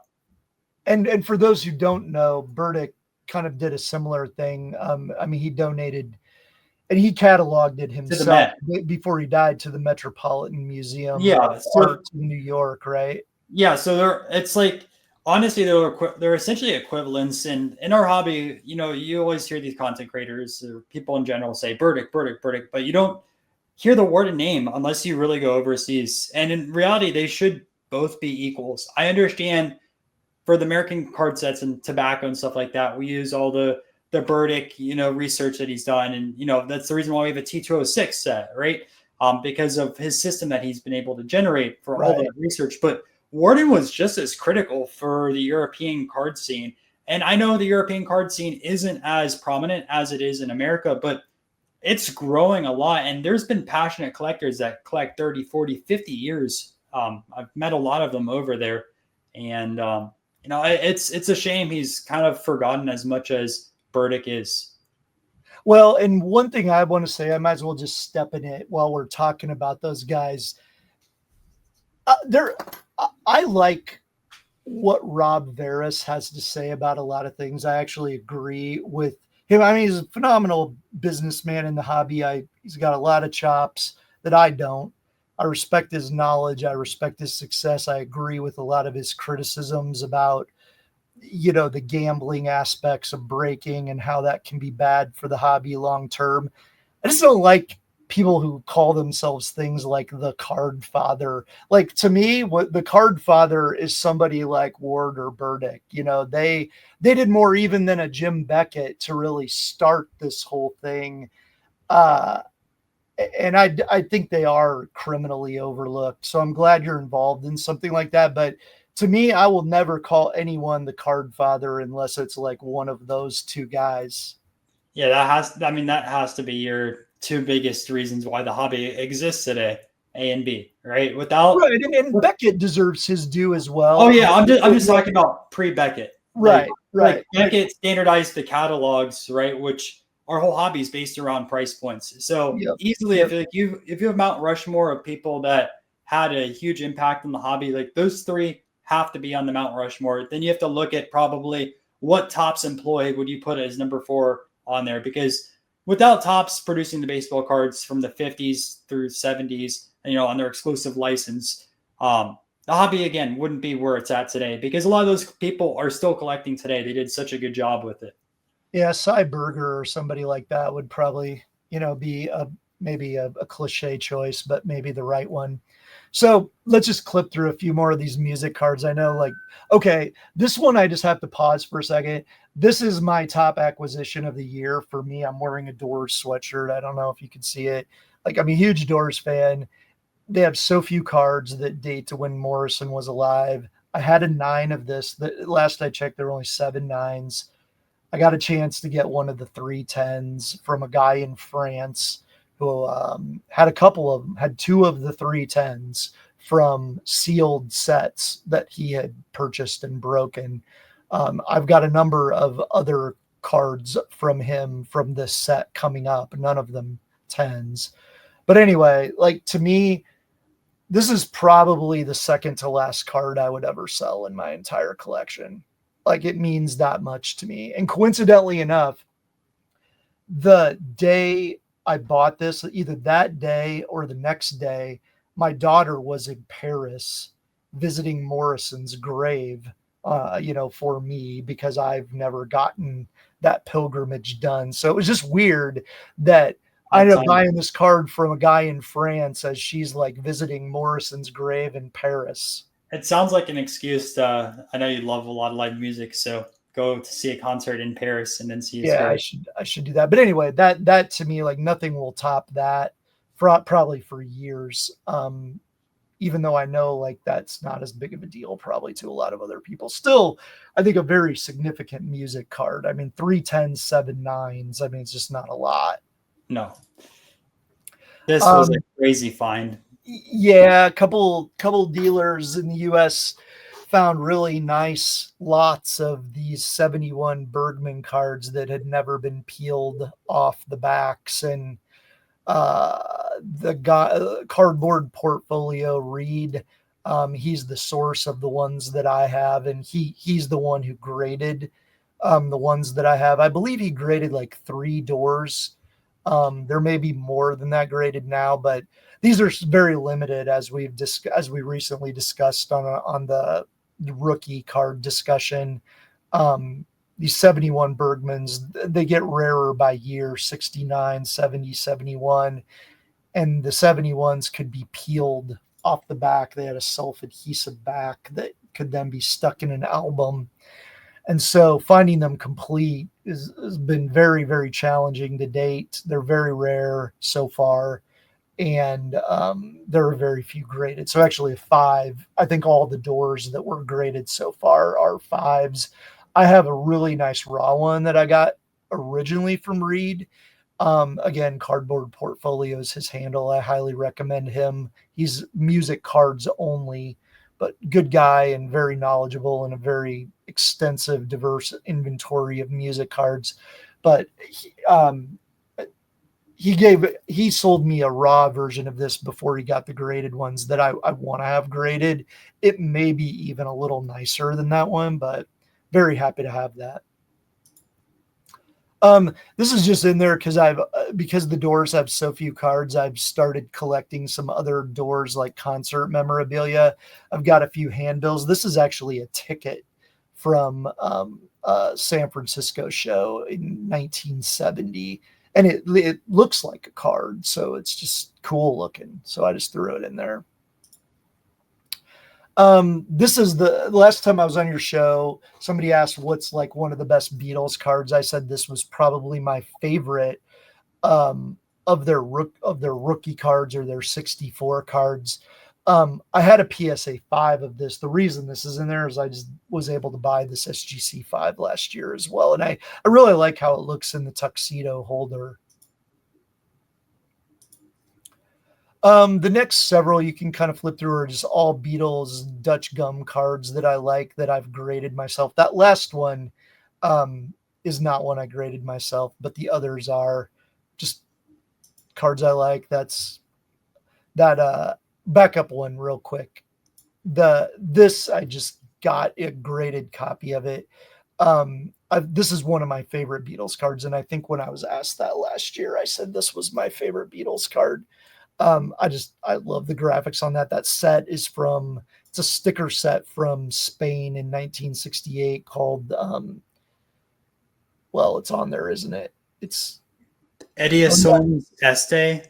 Del Disco. Yeah. Famous Del Disco. Famosos del Disco. Yeah, that's right. So great set. It's got a lot of different great subjects in it from that time. Got this from the French guy as well. You'll see a Stones one coming up too in a 9. Just had a version of that card that I needed to get graded, but it won't grade a 9. Couldn't pass up that high of a grade of the Beatles, which I just love that picture. Early Stones card, a variant actually of an early significant Stones card, I believe from 65. Just a high grade Dutch gum card of the Stones from 66. Just have always liked that picture.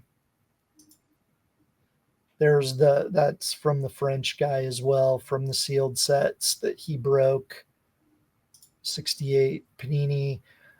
There's the Stones from the 71 Bergman set. I need to get that one graded sometime, but that is complete with the back. This is also from the French guy. I don't think there are any 10s of her. I think that's tied for like the highest graded example to date. I believe that might be her first thing. I'm not sure. It's certainly very early.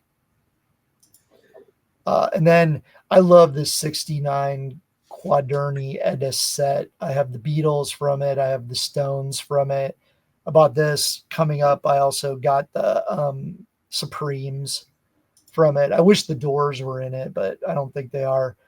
This is also early Jim Brown card James Brown card. Sorry, Jim Brown. I've had him on the brand, the Browns running back. James Brown card. This is also from the French guy. I think there might be a couple 9s of James Brown, but that's a pretty high grade for that card. Here's the Supremes. There's the Supreme one from that 69 set, which I just love the photographs in that set. This is a Sinatra card from that fair company in Spain that I had never seen before. This created I haven't either. I'm not familiar with that set.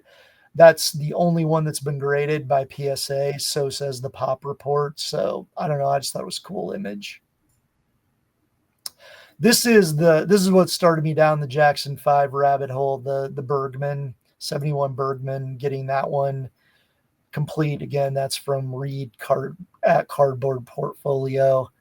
Was really happy to get that. I love the outfits. I think that might be the earliest thing to feature Michael Jackson. We don't know for sure, but it could be.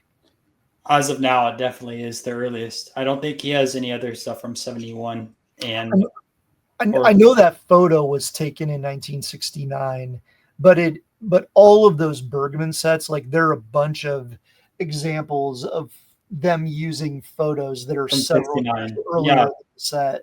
Pink Floyd is the classic example. Oh, right. The Beatles too. The Beatles in 69, that picture is like from 66.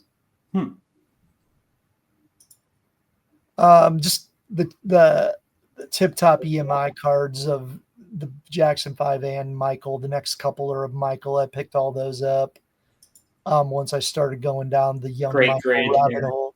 What's that? It's a great grade right there with that in an 8. Actually, the previous one, PSA 7, is really high too. Like there might be an 8, but there's only like a couple 7s and maybe 1 8.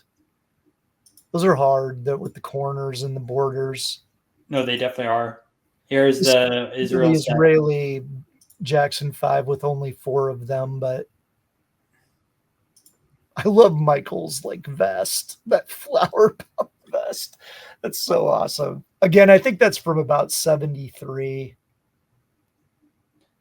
And then so this is the Elton John, the Bergman set, which may be, I think his first stuff is from 71. I know there's some stuff that PSA labels as being from 69 or 70. I think they're wrong. I think this and then the German Schlager sticker from 71 are his earliest things. And there's the 72 Panini Cantanti of him that I actually like that image way better than the Bergman. And that's actually one of my favorite images on his early cards. And so that's a pretty nice grade for that one. I think there's a couple higher, but they're hard to find centered. And then what is the 72 like Music Sound Express or something like that from the UK? Yeah, they're like paper thin too, aren't they?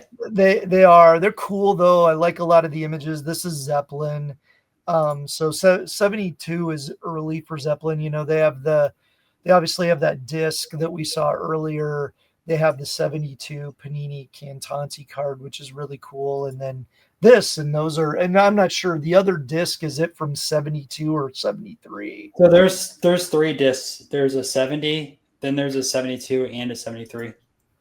So is there 3 discs with the same picture, or you're saying the 70 version is the one that I showed earlier? The 70 is the one that you showed earlier. Then there's a 72 and then there's a 73.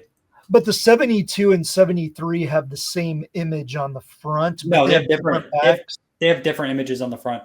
Do they really? Okay. Yeah. Because I've seen one of them dated either 70, 72, or 73, but it's all the same picture.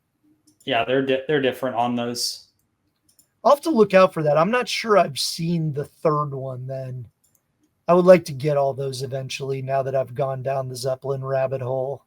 Yeah, I don't have the other one. I want to find it eventually. It's kind of tough compared to I think it's, or is it 70, 71, 72? There's 3 discs within that era. Well, I have seen what I thought were the same image on the front, but one has a back that's like Lord Nielsen's and one has a back that says Tannabell. I'd have to let me just double check. But they have the same image on the front. Let me well actually someone sent it to me on Discord. I should be able to find it shortly. Let me look for it over here. We'll go to the next card. Okay, this is one. This is actually a ComC success story. I had a 4 of this. This set is notoriously difficult to grade because there's a lot of the cards have a production defect where there's like a pucker or like a surface indentation on one end from the production process, I guess. And so I actually bought this one raw on ComC and submitted it to PSA through ComC like sight unseen. I never had it sent to myself for inspection, and it came back a 6, which is actually a really nice grade for that. That's maybe my favorite picture of any playing day Zeppelin card. So I had the year wrong. It was 1971.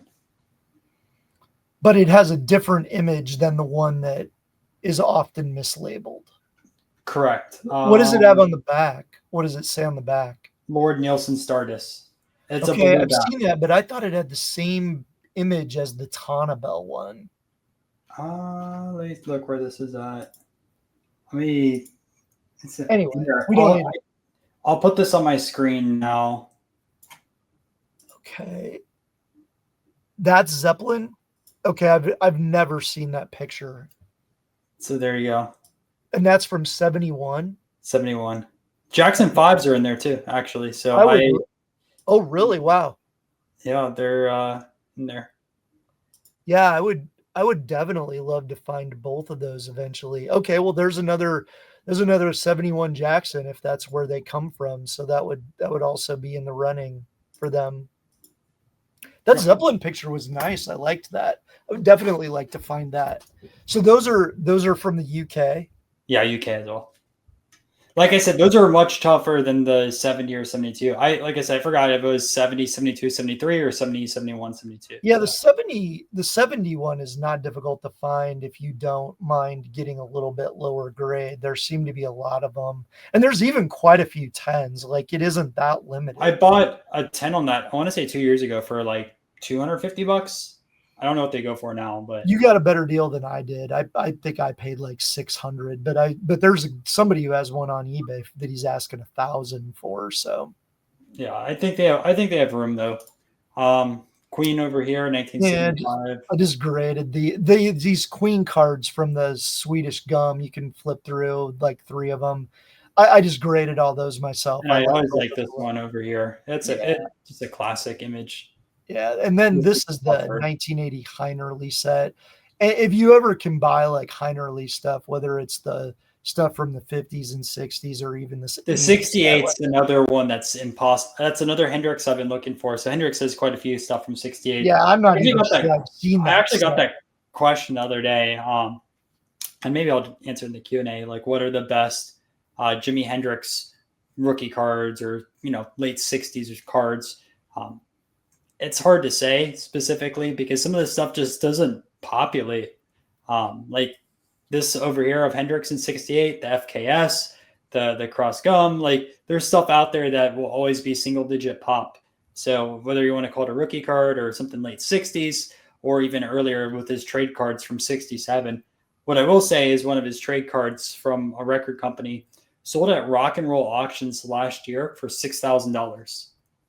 It's just that tough to find. Non-autoed. There's autograph versions of it also that sell for $10,000 to $20,000. So I need to add a Hendrix. I'm not the biggest Hendrix fan, but I've kind of gotten to the point where I feel like, I certainly respect him and his place in rock history, and I kind of feel like my music collection has gotten to a point where I need a Hendrix, but I do want one from when he was alive. So I think he died in September of 1970. Something like that. So that does limit it. I'm not going to chase any of those ghost cards. So I'm probably either going to get a 68 Panini or I think it's 69 and 70 Bergman. I like both of those. Yeah, he's in those too. He's also in that Edis Cantanti. Oh, is he? I don't think I've seen the Hendrix from that. I'd probably like that. I'm not sure I've seen that image. Quaderni Edis or whatever. Yeah, I'll put it up while you talk about your KISS card. Okay, yeah, this is I think one of the earlier KISS cards. PSA now identifies, I think, 5 KISS cards as having been of these Swedish cards having been issued in 75. This one, I think, is the first one in the numerical sequence of the set. I actually just got this like a week ago. I've been looking for one for a while.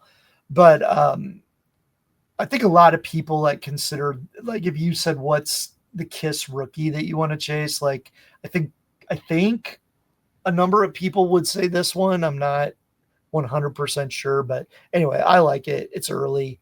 I'm happy to have it. Yeah. Let me just show you this really quick. So that's Oh, what I it, have seen that. Yeah, and I would buy that. I would buy that if there was like a decent, like a 5 or something that popped up. Even a nice raw one, I'd buy it and grade it. Like I do like that picture. It isn't that much different than it's like what he's wearing in his 69 Panini yeah, Cantanti very card as very well, similar. but I like that photo better. Just got an Yeah. 8 of that. I've had that for a while, the Monty Gum set.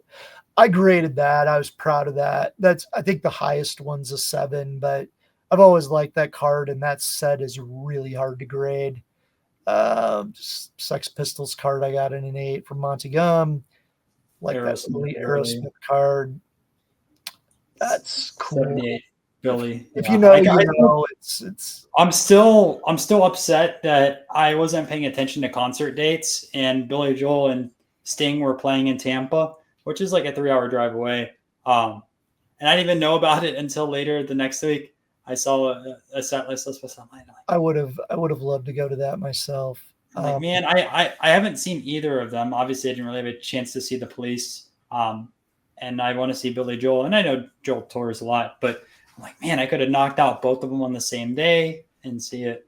If for some reason you're watching this and you didn't watch the rookie card discussion, this Joel is from a set called what, Edis Jeans from Italy. Yeah, it's like Um, 78. 78. It's earlier than what the market will generally. People will generally say that 80 Panini is Joel's like rookie card. This is actually 2 years earlier. He Pretty does hard. look like what Stallone on that 1980 card or something like that. He does look like Stallone. The other thing about this set is there's a Marley that is very significant. I think there's also a Springsteen, isn't there, that fetches There's quite a a bit of few. money. There's Dire Straits also in there. I want to say It's a cool set. There's a lot of cool images. There's actors as well. It's a there's neat set. also foil cards if I remember correctly too. Really cool. Yeah. I don't know if I've seen those.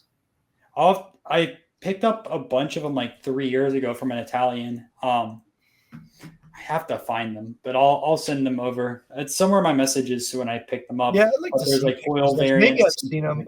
I usually see this stuff from John Pelton. So I give him a plug. J Pelton 22 on eBay. Great non-sport dealer. I had a PSA 6 of this. I grabbed this one because it looks nicer overall. It's got the little like Firefly print mark things, but the corners are so much nicer than you usually see them. I still want to find a PSA 7 or 8 someday, but I'm happy to have that one. And I still have the 6 as well. Just picked up a 9 of that. That isn't that significant. Just grade. Bob Marley. I'm not the hugest Marley fan, but again, kind of like Hendrix, I kind of felt like I needed one. I've always liked that image from the Warner set and the fact it mentions his band name as well. So I bought like a mid-grade one. You can definitely find nicer ones for a lot more money, but I thought that one had pretty good eye appeal for a couple $100 or whatever it was. Love this card. Getting that one graded. Just bought another raw one yesterday that I'm going to get graded. I want to get like a PSA 7 eventually of it, but my understanding is maybe flawed, is that this card was typically on the top of the cellophane pack that included the Prince card. So really? if this is typically the top card, it explains why it tends to have like gouges in the surface. I will say that my biggest memory of this card, I went to a card show in Kentucky and I found it in a bargain bin. That's a nice find. Yeah. I mean, mostly when you go through bargain bins, you don't find non-sports music cards. The fact that I found a Fleetwood Mac This card specifically in a bargain bin. I was like, "Are you Was kidding me?" it trashed or was it nice? It was like a 4. I mean, that's a significant music card. Like it doesn't necessarily fetch as much as like the Prince and the, some of It's the still a other big name. like first cards, but to my knowledge, that's the earliest card that features like the Hall of Fame lineup of Fleetwood Mac. It's the first card with Stevie Nicks and Buckingham and Christine McVie. So yeah, more to come on the grades on those. My quest. They're really hard to find though. Like the pop report, PSA pop report 7s and 8s is like insanely low, and I think it's because if they were like the top card in those cellophane packs, they were largely trashed. And I don't know exactly how that set was distributed, but I'm assuming it was a giveaway or a point of sale thing in record stores, because the guy on eBay that I bought that Prince from, he's had several Princes and Fleetwood Macs and others from those sets that he graded with SGC. There's been a number of them for sale lately. My understanding from buying the Prince from him, the SGC7, is that he got those by buying out the inventory of an old record store. He's primarily like a vinyl record dealer, but this record store had a bunch of That unopened makes a lot of packs of sense. those, and he graded them. So time to go to some vinyl shows and just give every person there a picture of these and say, "Have you recognized these before?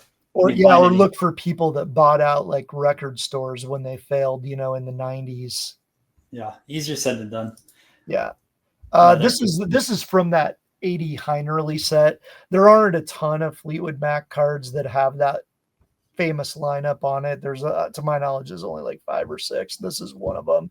That 80 Heinerly set is kind of sneaky, challenging. So it's not a great image, but it is of Stevie Nicks and Buckingham and McVie. So Another kind of sneaky set. These are kind of tough to find really outside tough of to find. ones. Yeah, this is the nicest version of that card I've ever seen. It's the highest graded. It has that unsightly mark on the right edge, which is probably why I got a 6. But this set is usually trashed. The backs usually have like major glue damage. Like that one's totally clean on the back, never glued, better centered and sharper than I've ever seen one. So I'm always on the lookout for an even nicer version. But that's one of those like that Mickey card that was a 4 that you may never see a better version. That's also from that same set, 1980. I think that might be the Ramones first That's what thing. it is. Yeah.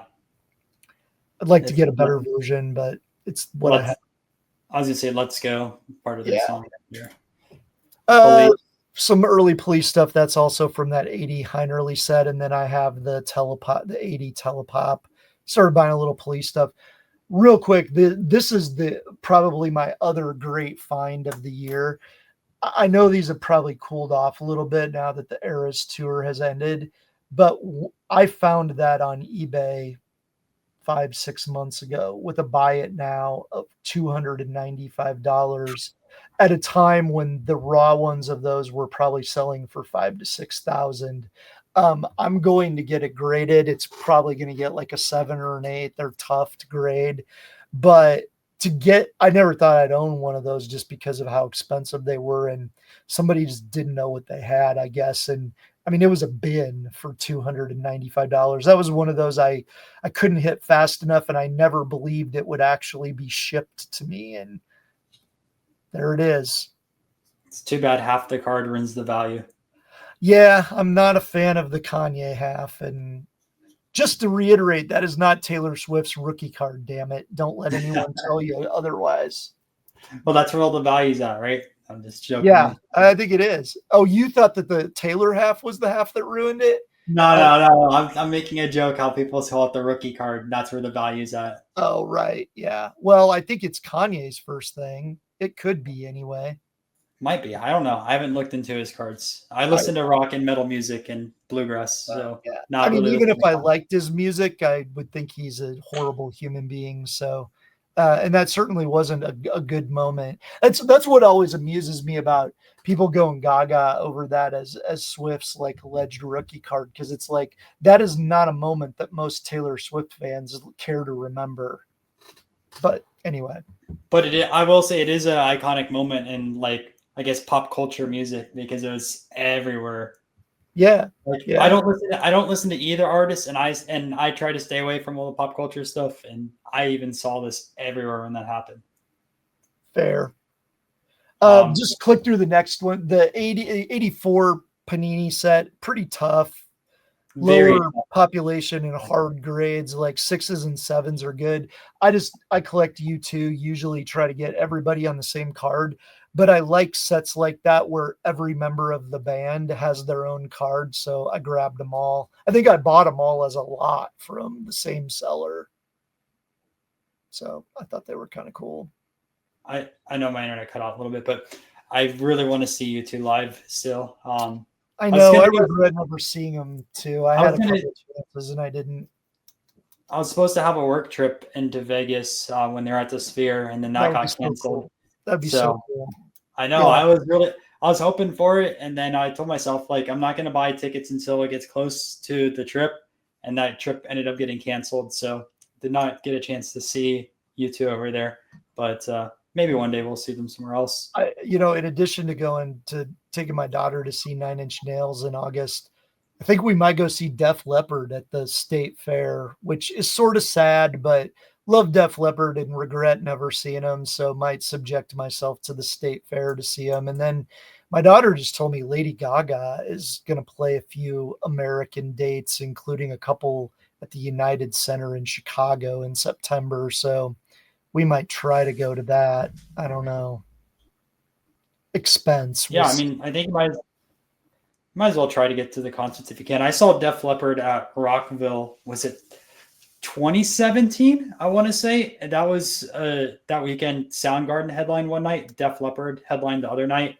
That was right before Cornell. Cornell passed. That was like one of the last concerts that he played, maybe like a month before he passed away. So I I wish I had a got chance to see Def Leppard in Kansas City on the Hysteria tour, and I didn't do it, and I still regret that to this day. Like when they had the oh stage man. in the round in the middle of the floor and everything, that would have been so cool. That would be the I still I was gonna say yesterday I just saw Trey Anastasio from Fish. So I still haven't seen Fish live. They never tour Florida. Just want to check them out eventually. But I'm trying to think of like some of the other bigger bands I haven't seen yet. I haven't seen Rammstein yet. I'm gonna see ACDC later this year, which I'm kind of excited about. But I'm You're trying to more think of like into you're more into the metal stuff today than I am. I mean, my metal days go back to like, early Metallica in the 80s and things of that nature. But the local venue that's fairly new that I saw the Pumpkins at like last year, um, Kill Switch Engage is coming there. Like they're kind of cool, aren't they? I mean, I've at least heard of them. you cut out a little bit. It's my internet though. You said who was playing there? Kill Switch Engage. Oh yeah, I saw them a few years ago with Anthrax. So it was Were they I good?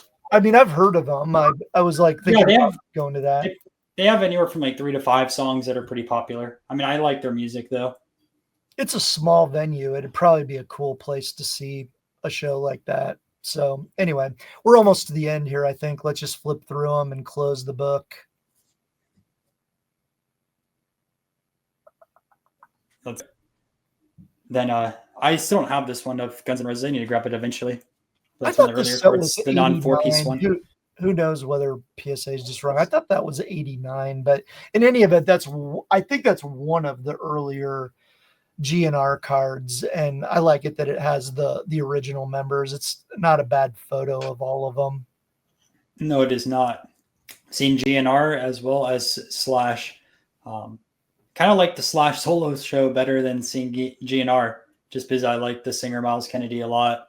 I And was real. I mean, I um, think Axl Rose is just such a xenophobic shitbag today. But I will admit, I was really into Guns N' Roses in high school, and I saw them open for Aerosmith in oh, July that classic of tour. '88. I think that was the week "Sweet Child of Mine" went to number one, and then the other time I saw them, I saw the first night of the Use Your Illusion World Tour when it opened in Alpine Valley near Milwaukee. Alpine Valley Amphitheater. So I saw the first night of that. I think Skid Row was with them. I saw GNR when they did their reunion, and I was up in Jacksonville. Maybe it was 3 or 4 years ago. I was in college. No, when was that? I was going to say 4 years ago, but I graduated in college in 2020. But Another one of my misses, because I would have really loved this in retrospect, given how into GNR I got in high school. I remember a kid I was working with at a grocery store. We worked in the meat department at this grocery store that's kind of big in the upper Midwest. And I remember him coming to me probably in late 1987 and saying, "Hey, there's this band I've been listening to, out of LA called Guns N' Roses. I think you would really like them. They're playing in Burlington, Iowa. Do you want to go?" And I was like, "I don't know. I've never heard them." I didn't go. I mean, this place had to be like a place that held like 500 people. And that would have been in 87.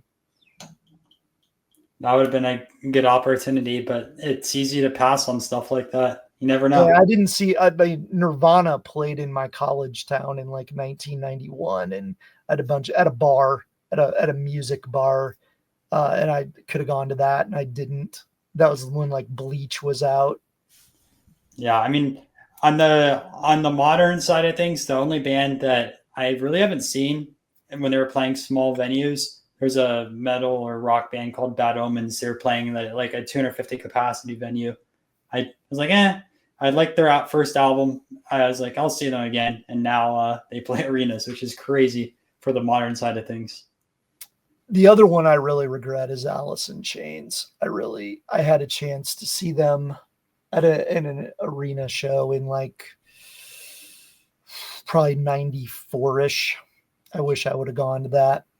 I know Lane's not here still, but they're still pretty good live. Yeah, their stuff does sound, I mean, it doesn't sound that different. The guys that sing, okay, quickly, Big Pumpkins fan. This is like this weird kind of parody set, but that's a high grade for the Corgan. I think that's the earliest Pumpkins related thing or Billy related thing that I'm aware of so far. Yeah, and I know there's Courtney Love in that set, and I have heard. It's not super nice to Courtney Love, if I remember correctly. No, it's not. It's like a parody joke set. I have the Prince too, and was it call him like a look at that. Humpback Dwarf Punch a pubic hair or something like that. Billy is a 10 for Billy Corgan. You got 104. Likelihood of smashing the system 0. Credibility 1. Years in therapy 18. I know there's like a shagability rating on the Courtney Love, and there's a couple other things that are not flattering to her persona, but it's kind of funny. But then here's a more serious Billy card. I picked up a couple of 8s of this, and then if you go to the next one, I was able to submit my raw one of the full band picture. Not a great picture of them, but all of them, and got a 9. There is a 10 of that's been for sale for an egregious price on eBay for a long time. So I was glad to get a 9 on the Billy himself. I submitted a raw one I had, and I thought it would get like a 9 or a 10, and it got a 6. Ouch. So I bought a couple of the 8s that were out there. Yeah, and you also get an early card of A Perfect Circle, because the guitarist for Smashing Pumpkins, I don't remember if he was one of the early founders, but he's part of the band for a while. James Iha? Yeah. I didn't realize I saw A Perfect Circle open for 9 Inch Nails once. I didn't realize he was part of it. Let me see what year he joined A Perfect Circle. I want to say he's one of the founders of A Perfect Circle. Because that's like Maynard from Tool, right? Yeah, so that's one of his 3 bands. Yeah, they opened for 9 Inch Nails in 2000 when I saw them in Milwaukee. They were good. Let me see. No, so he joined A Perfect Circle in like 2003 and has been playing with them since. Okay. Somewhere around there. Well, he's back with the Pumpkins too, but I understand A Perfect Circle they're not always together and making music. And 2000 and before him, it was the guitarist for Queens of the Stone Age, Troy Van Leeuwen. That makes sense because Reznor has always been really close to the Queens of the Stone Age guys. Yeah, it's really a shame Maynard's and Reznor's side project never came out. The few leaked songs, which became a Perfect Circle and Post of Fire, they sound amazing. I Yeah, I really wish remember Reznor would hearing release them. about rumblings about that in the past. That's right. What was it like? Oh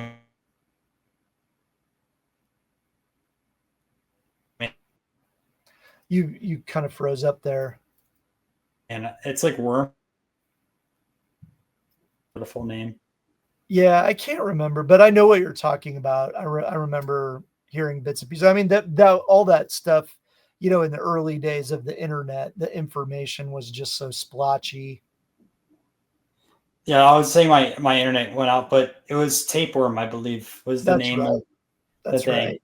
Yeah, I So, I know what you're talking about. I don't think I've heard a lot of the songs, but I've heard of what you're talking about.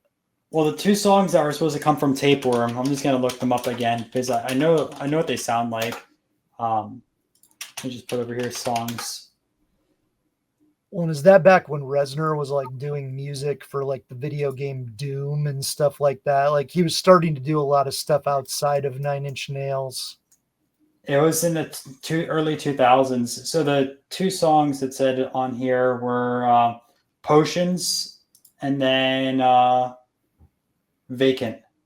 Hmm. So So that was during his like 5 year break from Nine Inch Nails, somewhere around there. 4 year, something like that. Interesting. But that's a common cycle. He'll play Nine Inch Nails stuff to take a 5 year break and then come back, play Yes, for 2 years. that is a very common cycle. So what do we have over here? Oh, another Pearl Jam. Yeah, I really love that 1998 Hit Parade set from Italy. There's just a lot of nice photographs in that set. They're pretty well made, kind of glossy. Like I just think they look really nice. They definitely do. There's And then another, another Pearl Jam. but that's a high grade for those. Those are pretty shoddy Yeah, cards. I think I got that from Reed Cardboard Portfolio. Yeah, that is a higher grade for those. They're tough, above like a 6 or a 7. And then the Radiohead, which they are coming back apparently this year. So Apparently, so I bought a couple of these from Pelton this last year. Again, the playing card motif. Although I think that set has some interesting takes on the playing card motif. So this is that Capitol Records promo set from 2012, I think. Are yep. you aware of anything earlier for Radiohead? I've never been able to find anything, or it seems too late for them, but They do grade it at CGC. I sent mine do over to they? CGC and they graded mine. Yeah. I have a 9, I want to say. You know, I the just funny thing is, I almost cracked mine out. So there's a side project of Radiohead, which is The Smile, which has, Tom and then lead guitarist for Radiohead. And what I was finding out is sometimes at venues they would do signings after the show. So I was like, it'd be kind of cool to get two of the signatures on there. I was yeah. trying to find out any information if they're doing signings post. They were playing in St. Augustine, and I was going to see them anyways. So I was hoping like maybe they'll do a signing, but it was announced they were going to do no signings at the show, so I didn't crack it. Well, one But thing I'll say about this card, and people's musical tastes differ. I kind of like some Radiohead stuff. Some of it doesn't. I don't get as much as some people. I know they have a very intense like cult following. The one thing I'll say though about this card is I think it is sneaky and has some legs because these aren't that common. If that is their first thing, if you look at almost any critical listing of like the greatest bands or albums of the 21st century, like Radiohead is way up there. Like they're like the Beatles. Like they have like 5 of the top like 12 albums in a lot of those like critical surveys. So whether you like them or not, like that's a potentially in the future, I think, somewhat significant music card that is super under the radar for most people. and I feel like it crosses genres quite a bit because at one side of things you have the electronic side of Radiohead, which dives into I think the EDM, and then you kind of have the grunge side. You know how they started the Creep side of things, which they don't even play Creep, but kind of that legion of fans, and then you have just their middle like classic rock or prog rock side of it too. So you just get the boundaries of so many different respective genres Once Lake and Radiohead. Yeah, and I think they will always be revered, kind of like the Beatles in a sense for all the experimentation. You know, they have not by any means become the victims of their own sound, and they've always pushed the envelope, and sometimes they've kind of missed, but a lot of times they've like it's like, wow, these guys can play almost anything pretty well. Yeah, and I was to say the only other thing too about them is they kind of almost approach the jam band category too, since sometimes they'll play cities multiple nights in a row and they'll actually change the set list, unlike other bands that have a static set list night over night, which is kind of boring. But that I understand is I a agree. I've reliable. always I've always appreciated Resner in that regard too, because he usually mixes up like 3 to 5 different songs each night. Yeah, and that's what it really. I mean, obviously, it's me saying this right now. I have no idea the production of these type of musicians, right? Obviously, they're musicians for a living, so they do practice quite a bit. But I just find it lazy if you play the same set night overnight overnight. There's bands that literally change it up every single time and don't even repeat set lists. I mean, even today of like Billy Strings that will play 3 to 6 shows in a city, new set, new songs every single night, no repeats. Yeah, and for the bigger bands that have bigger productions, like I understand when you're playing arenas and stadiums, I understand that there are certain set elements of the stage show that you have to keep consistent. But I think the balance is about the right one, at least for me as a fan, that if you'll at least play a handful of different songs night to night as kind of a reward for the harder core fans that are maybe coming to see multiple shows in the same city, that's pretty cool. I applaud bands that will at least make that much of an effort to change up 3, 4, 5 songs a night. And that's what it should be. Did you hear what happened with Tool? No, I don't think so. So they Oh started a wait, yeah. Oh, I did. Like they had some big like controversy, right? Where people felt like really gypped by their set list or something. yeah. So what happened over there is they had a festival in one of the island destinations on the Caribbean, and they're playing 2 nights back to back, and they repeated 50% of their set list. Mind you, the only people that could go to this festival, right? You had to buy multi-day. You had to stay on the resort, so it's not like I could buy a ticket for one night and only go one night. Like you're there for the entire weekend, and you would think like, okay, at $5,000 a ticket, we'll Wow. have two different, yeah, $5,000 a ticket or whatever it was. We'll change up the set night over night. They repeated 50% of the set and then cut the set short the second night. Yeah, that wouldn't be. And then they said, "Yeah, you guys already saw us last night, right? So who Yeah, cares?" That's yeah, that's not real cool. it's really not. Even though I cool mean, rhymes with tool, that is not cool. but it's you know what it's kind of controversial. I kind of like Maynard's other bands more than Tool. Like I enjoy Pussifier. I enjoy A Perfect Circle a lot. I liked a Perfect Circle. They were really good live. There's some Tool stuff I like.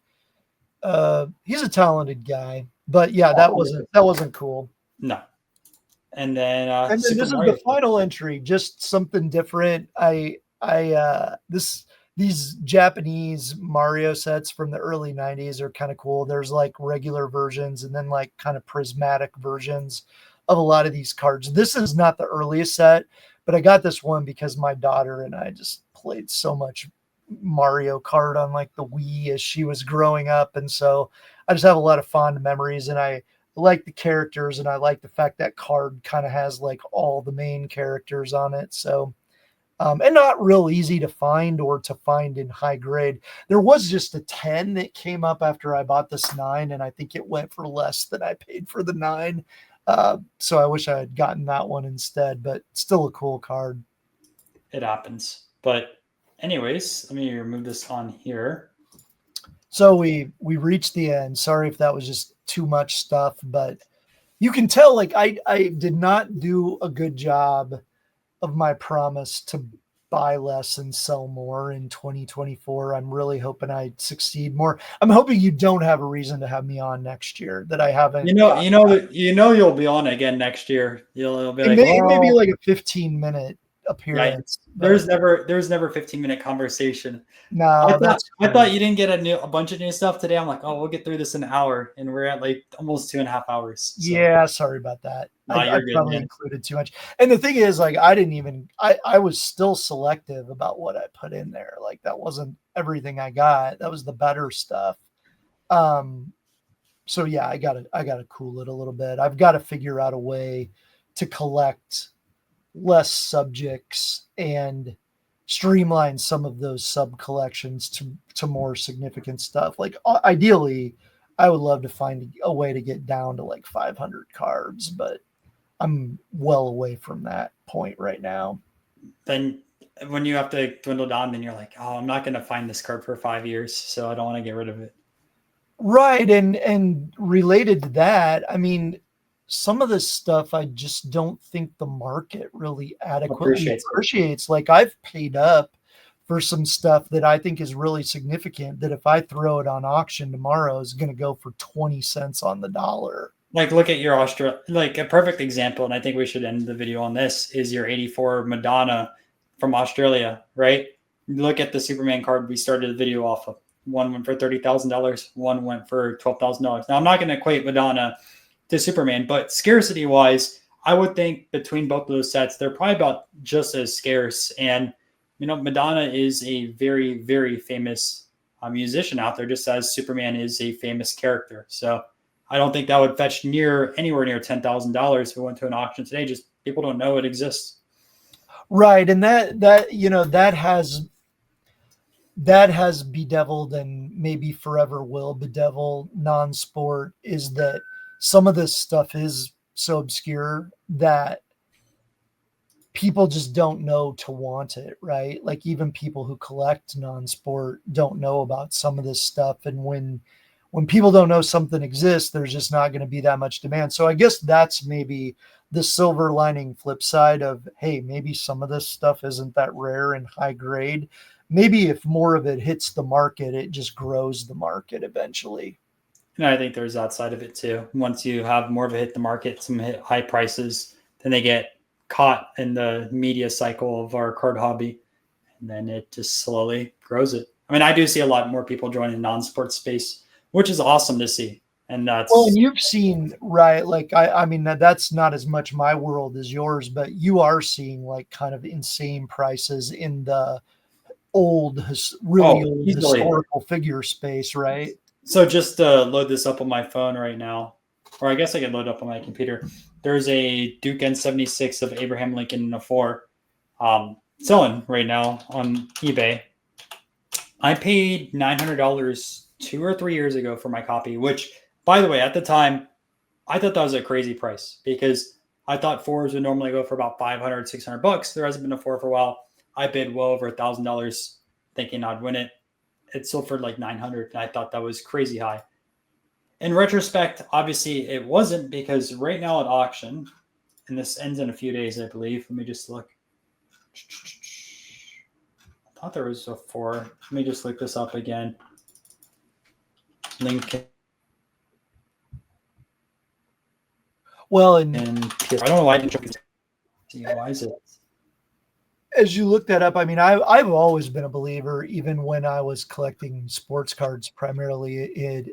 If there's something you really want and you really want to keep it long term, getting obsessed with like current comps is stupid in my opinion. And it's even more stupid with this non-sports stuff where, like you said, you don't know if you're going to see some of it again. So this card over here ends in 3 days. It's at $3,000. You kind of froze up there. I didn't hear the number. Oh. So $3,000 right now for Lincoln in a PSA 4 has 3 days left. Again, I paid. Yeah, it seems like that stuff has kind of started to get a little trendy, which honestly surprises me. Like, I would have thought the music stuff maybe. I thought the music would hit first. But I honestly thought the same. I thought music was going to go first, and then I thought historical figures would be second. I see why, though, historical figures are going first. And by the way, this isn't all historical figures. This goes back to our initial discussion. U.S. cards, U.S. historical figures. Lincoln and Washington have been crazy. That's what people have been going after.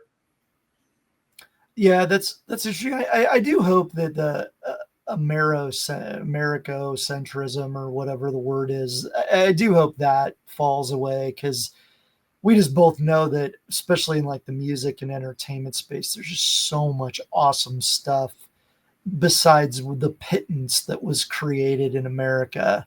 I mean, you're just not going to have that much stuff to collect if you limit yourself that way. To each their own, but I don't know. Like if you're obsessed with, well, I want the easiest thing to sell and the thing that PSA is going to grade most readily, well, maybe this space just isn't for you.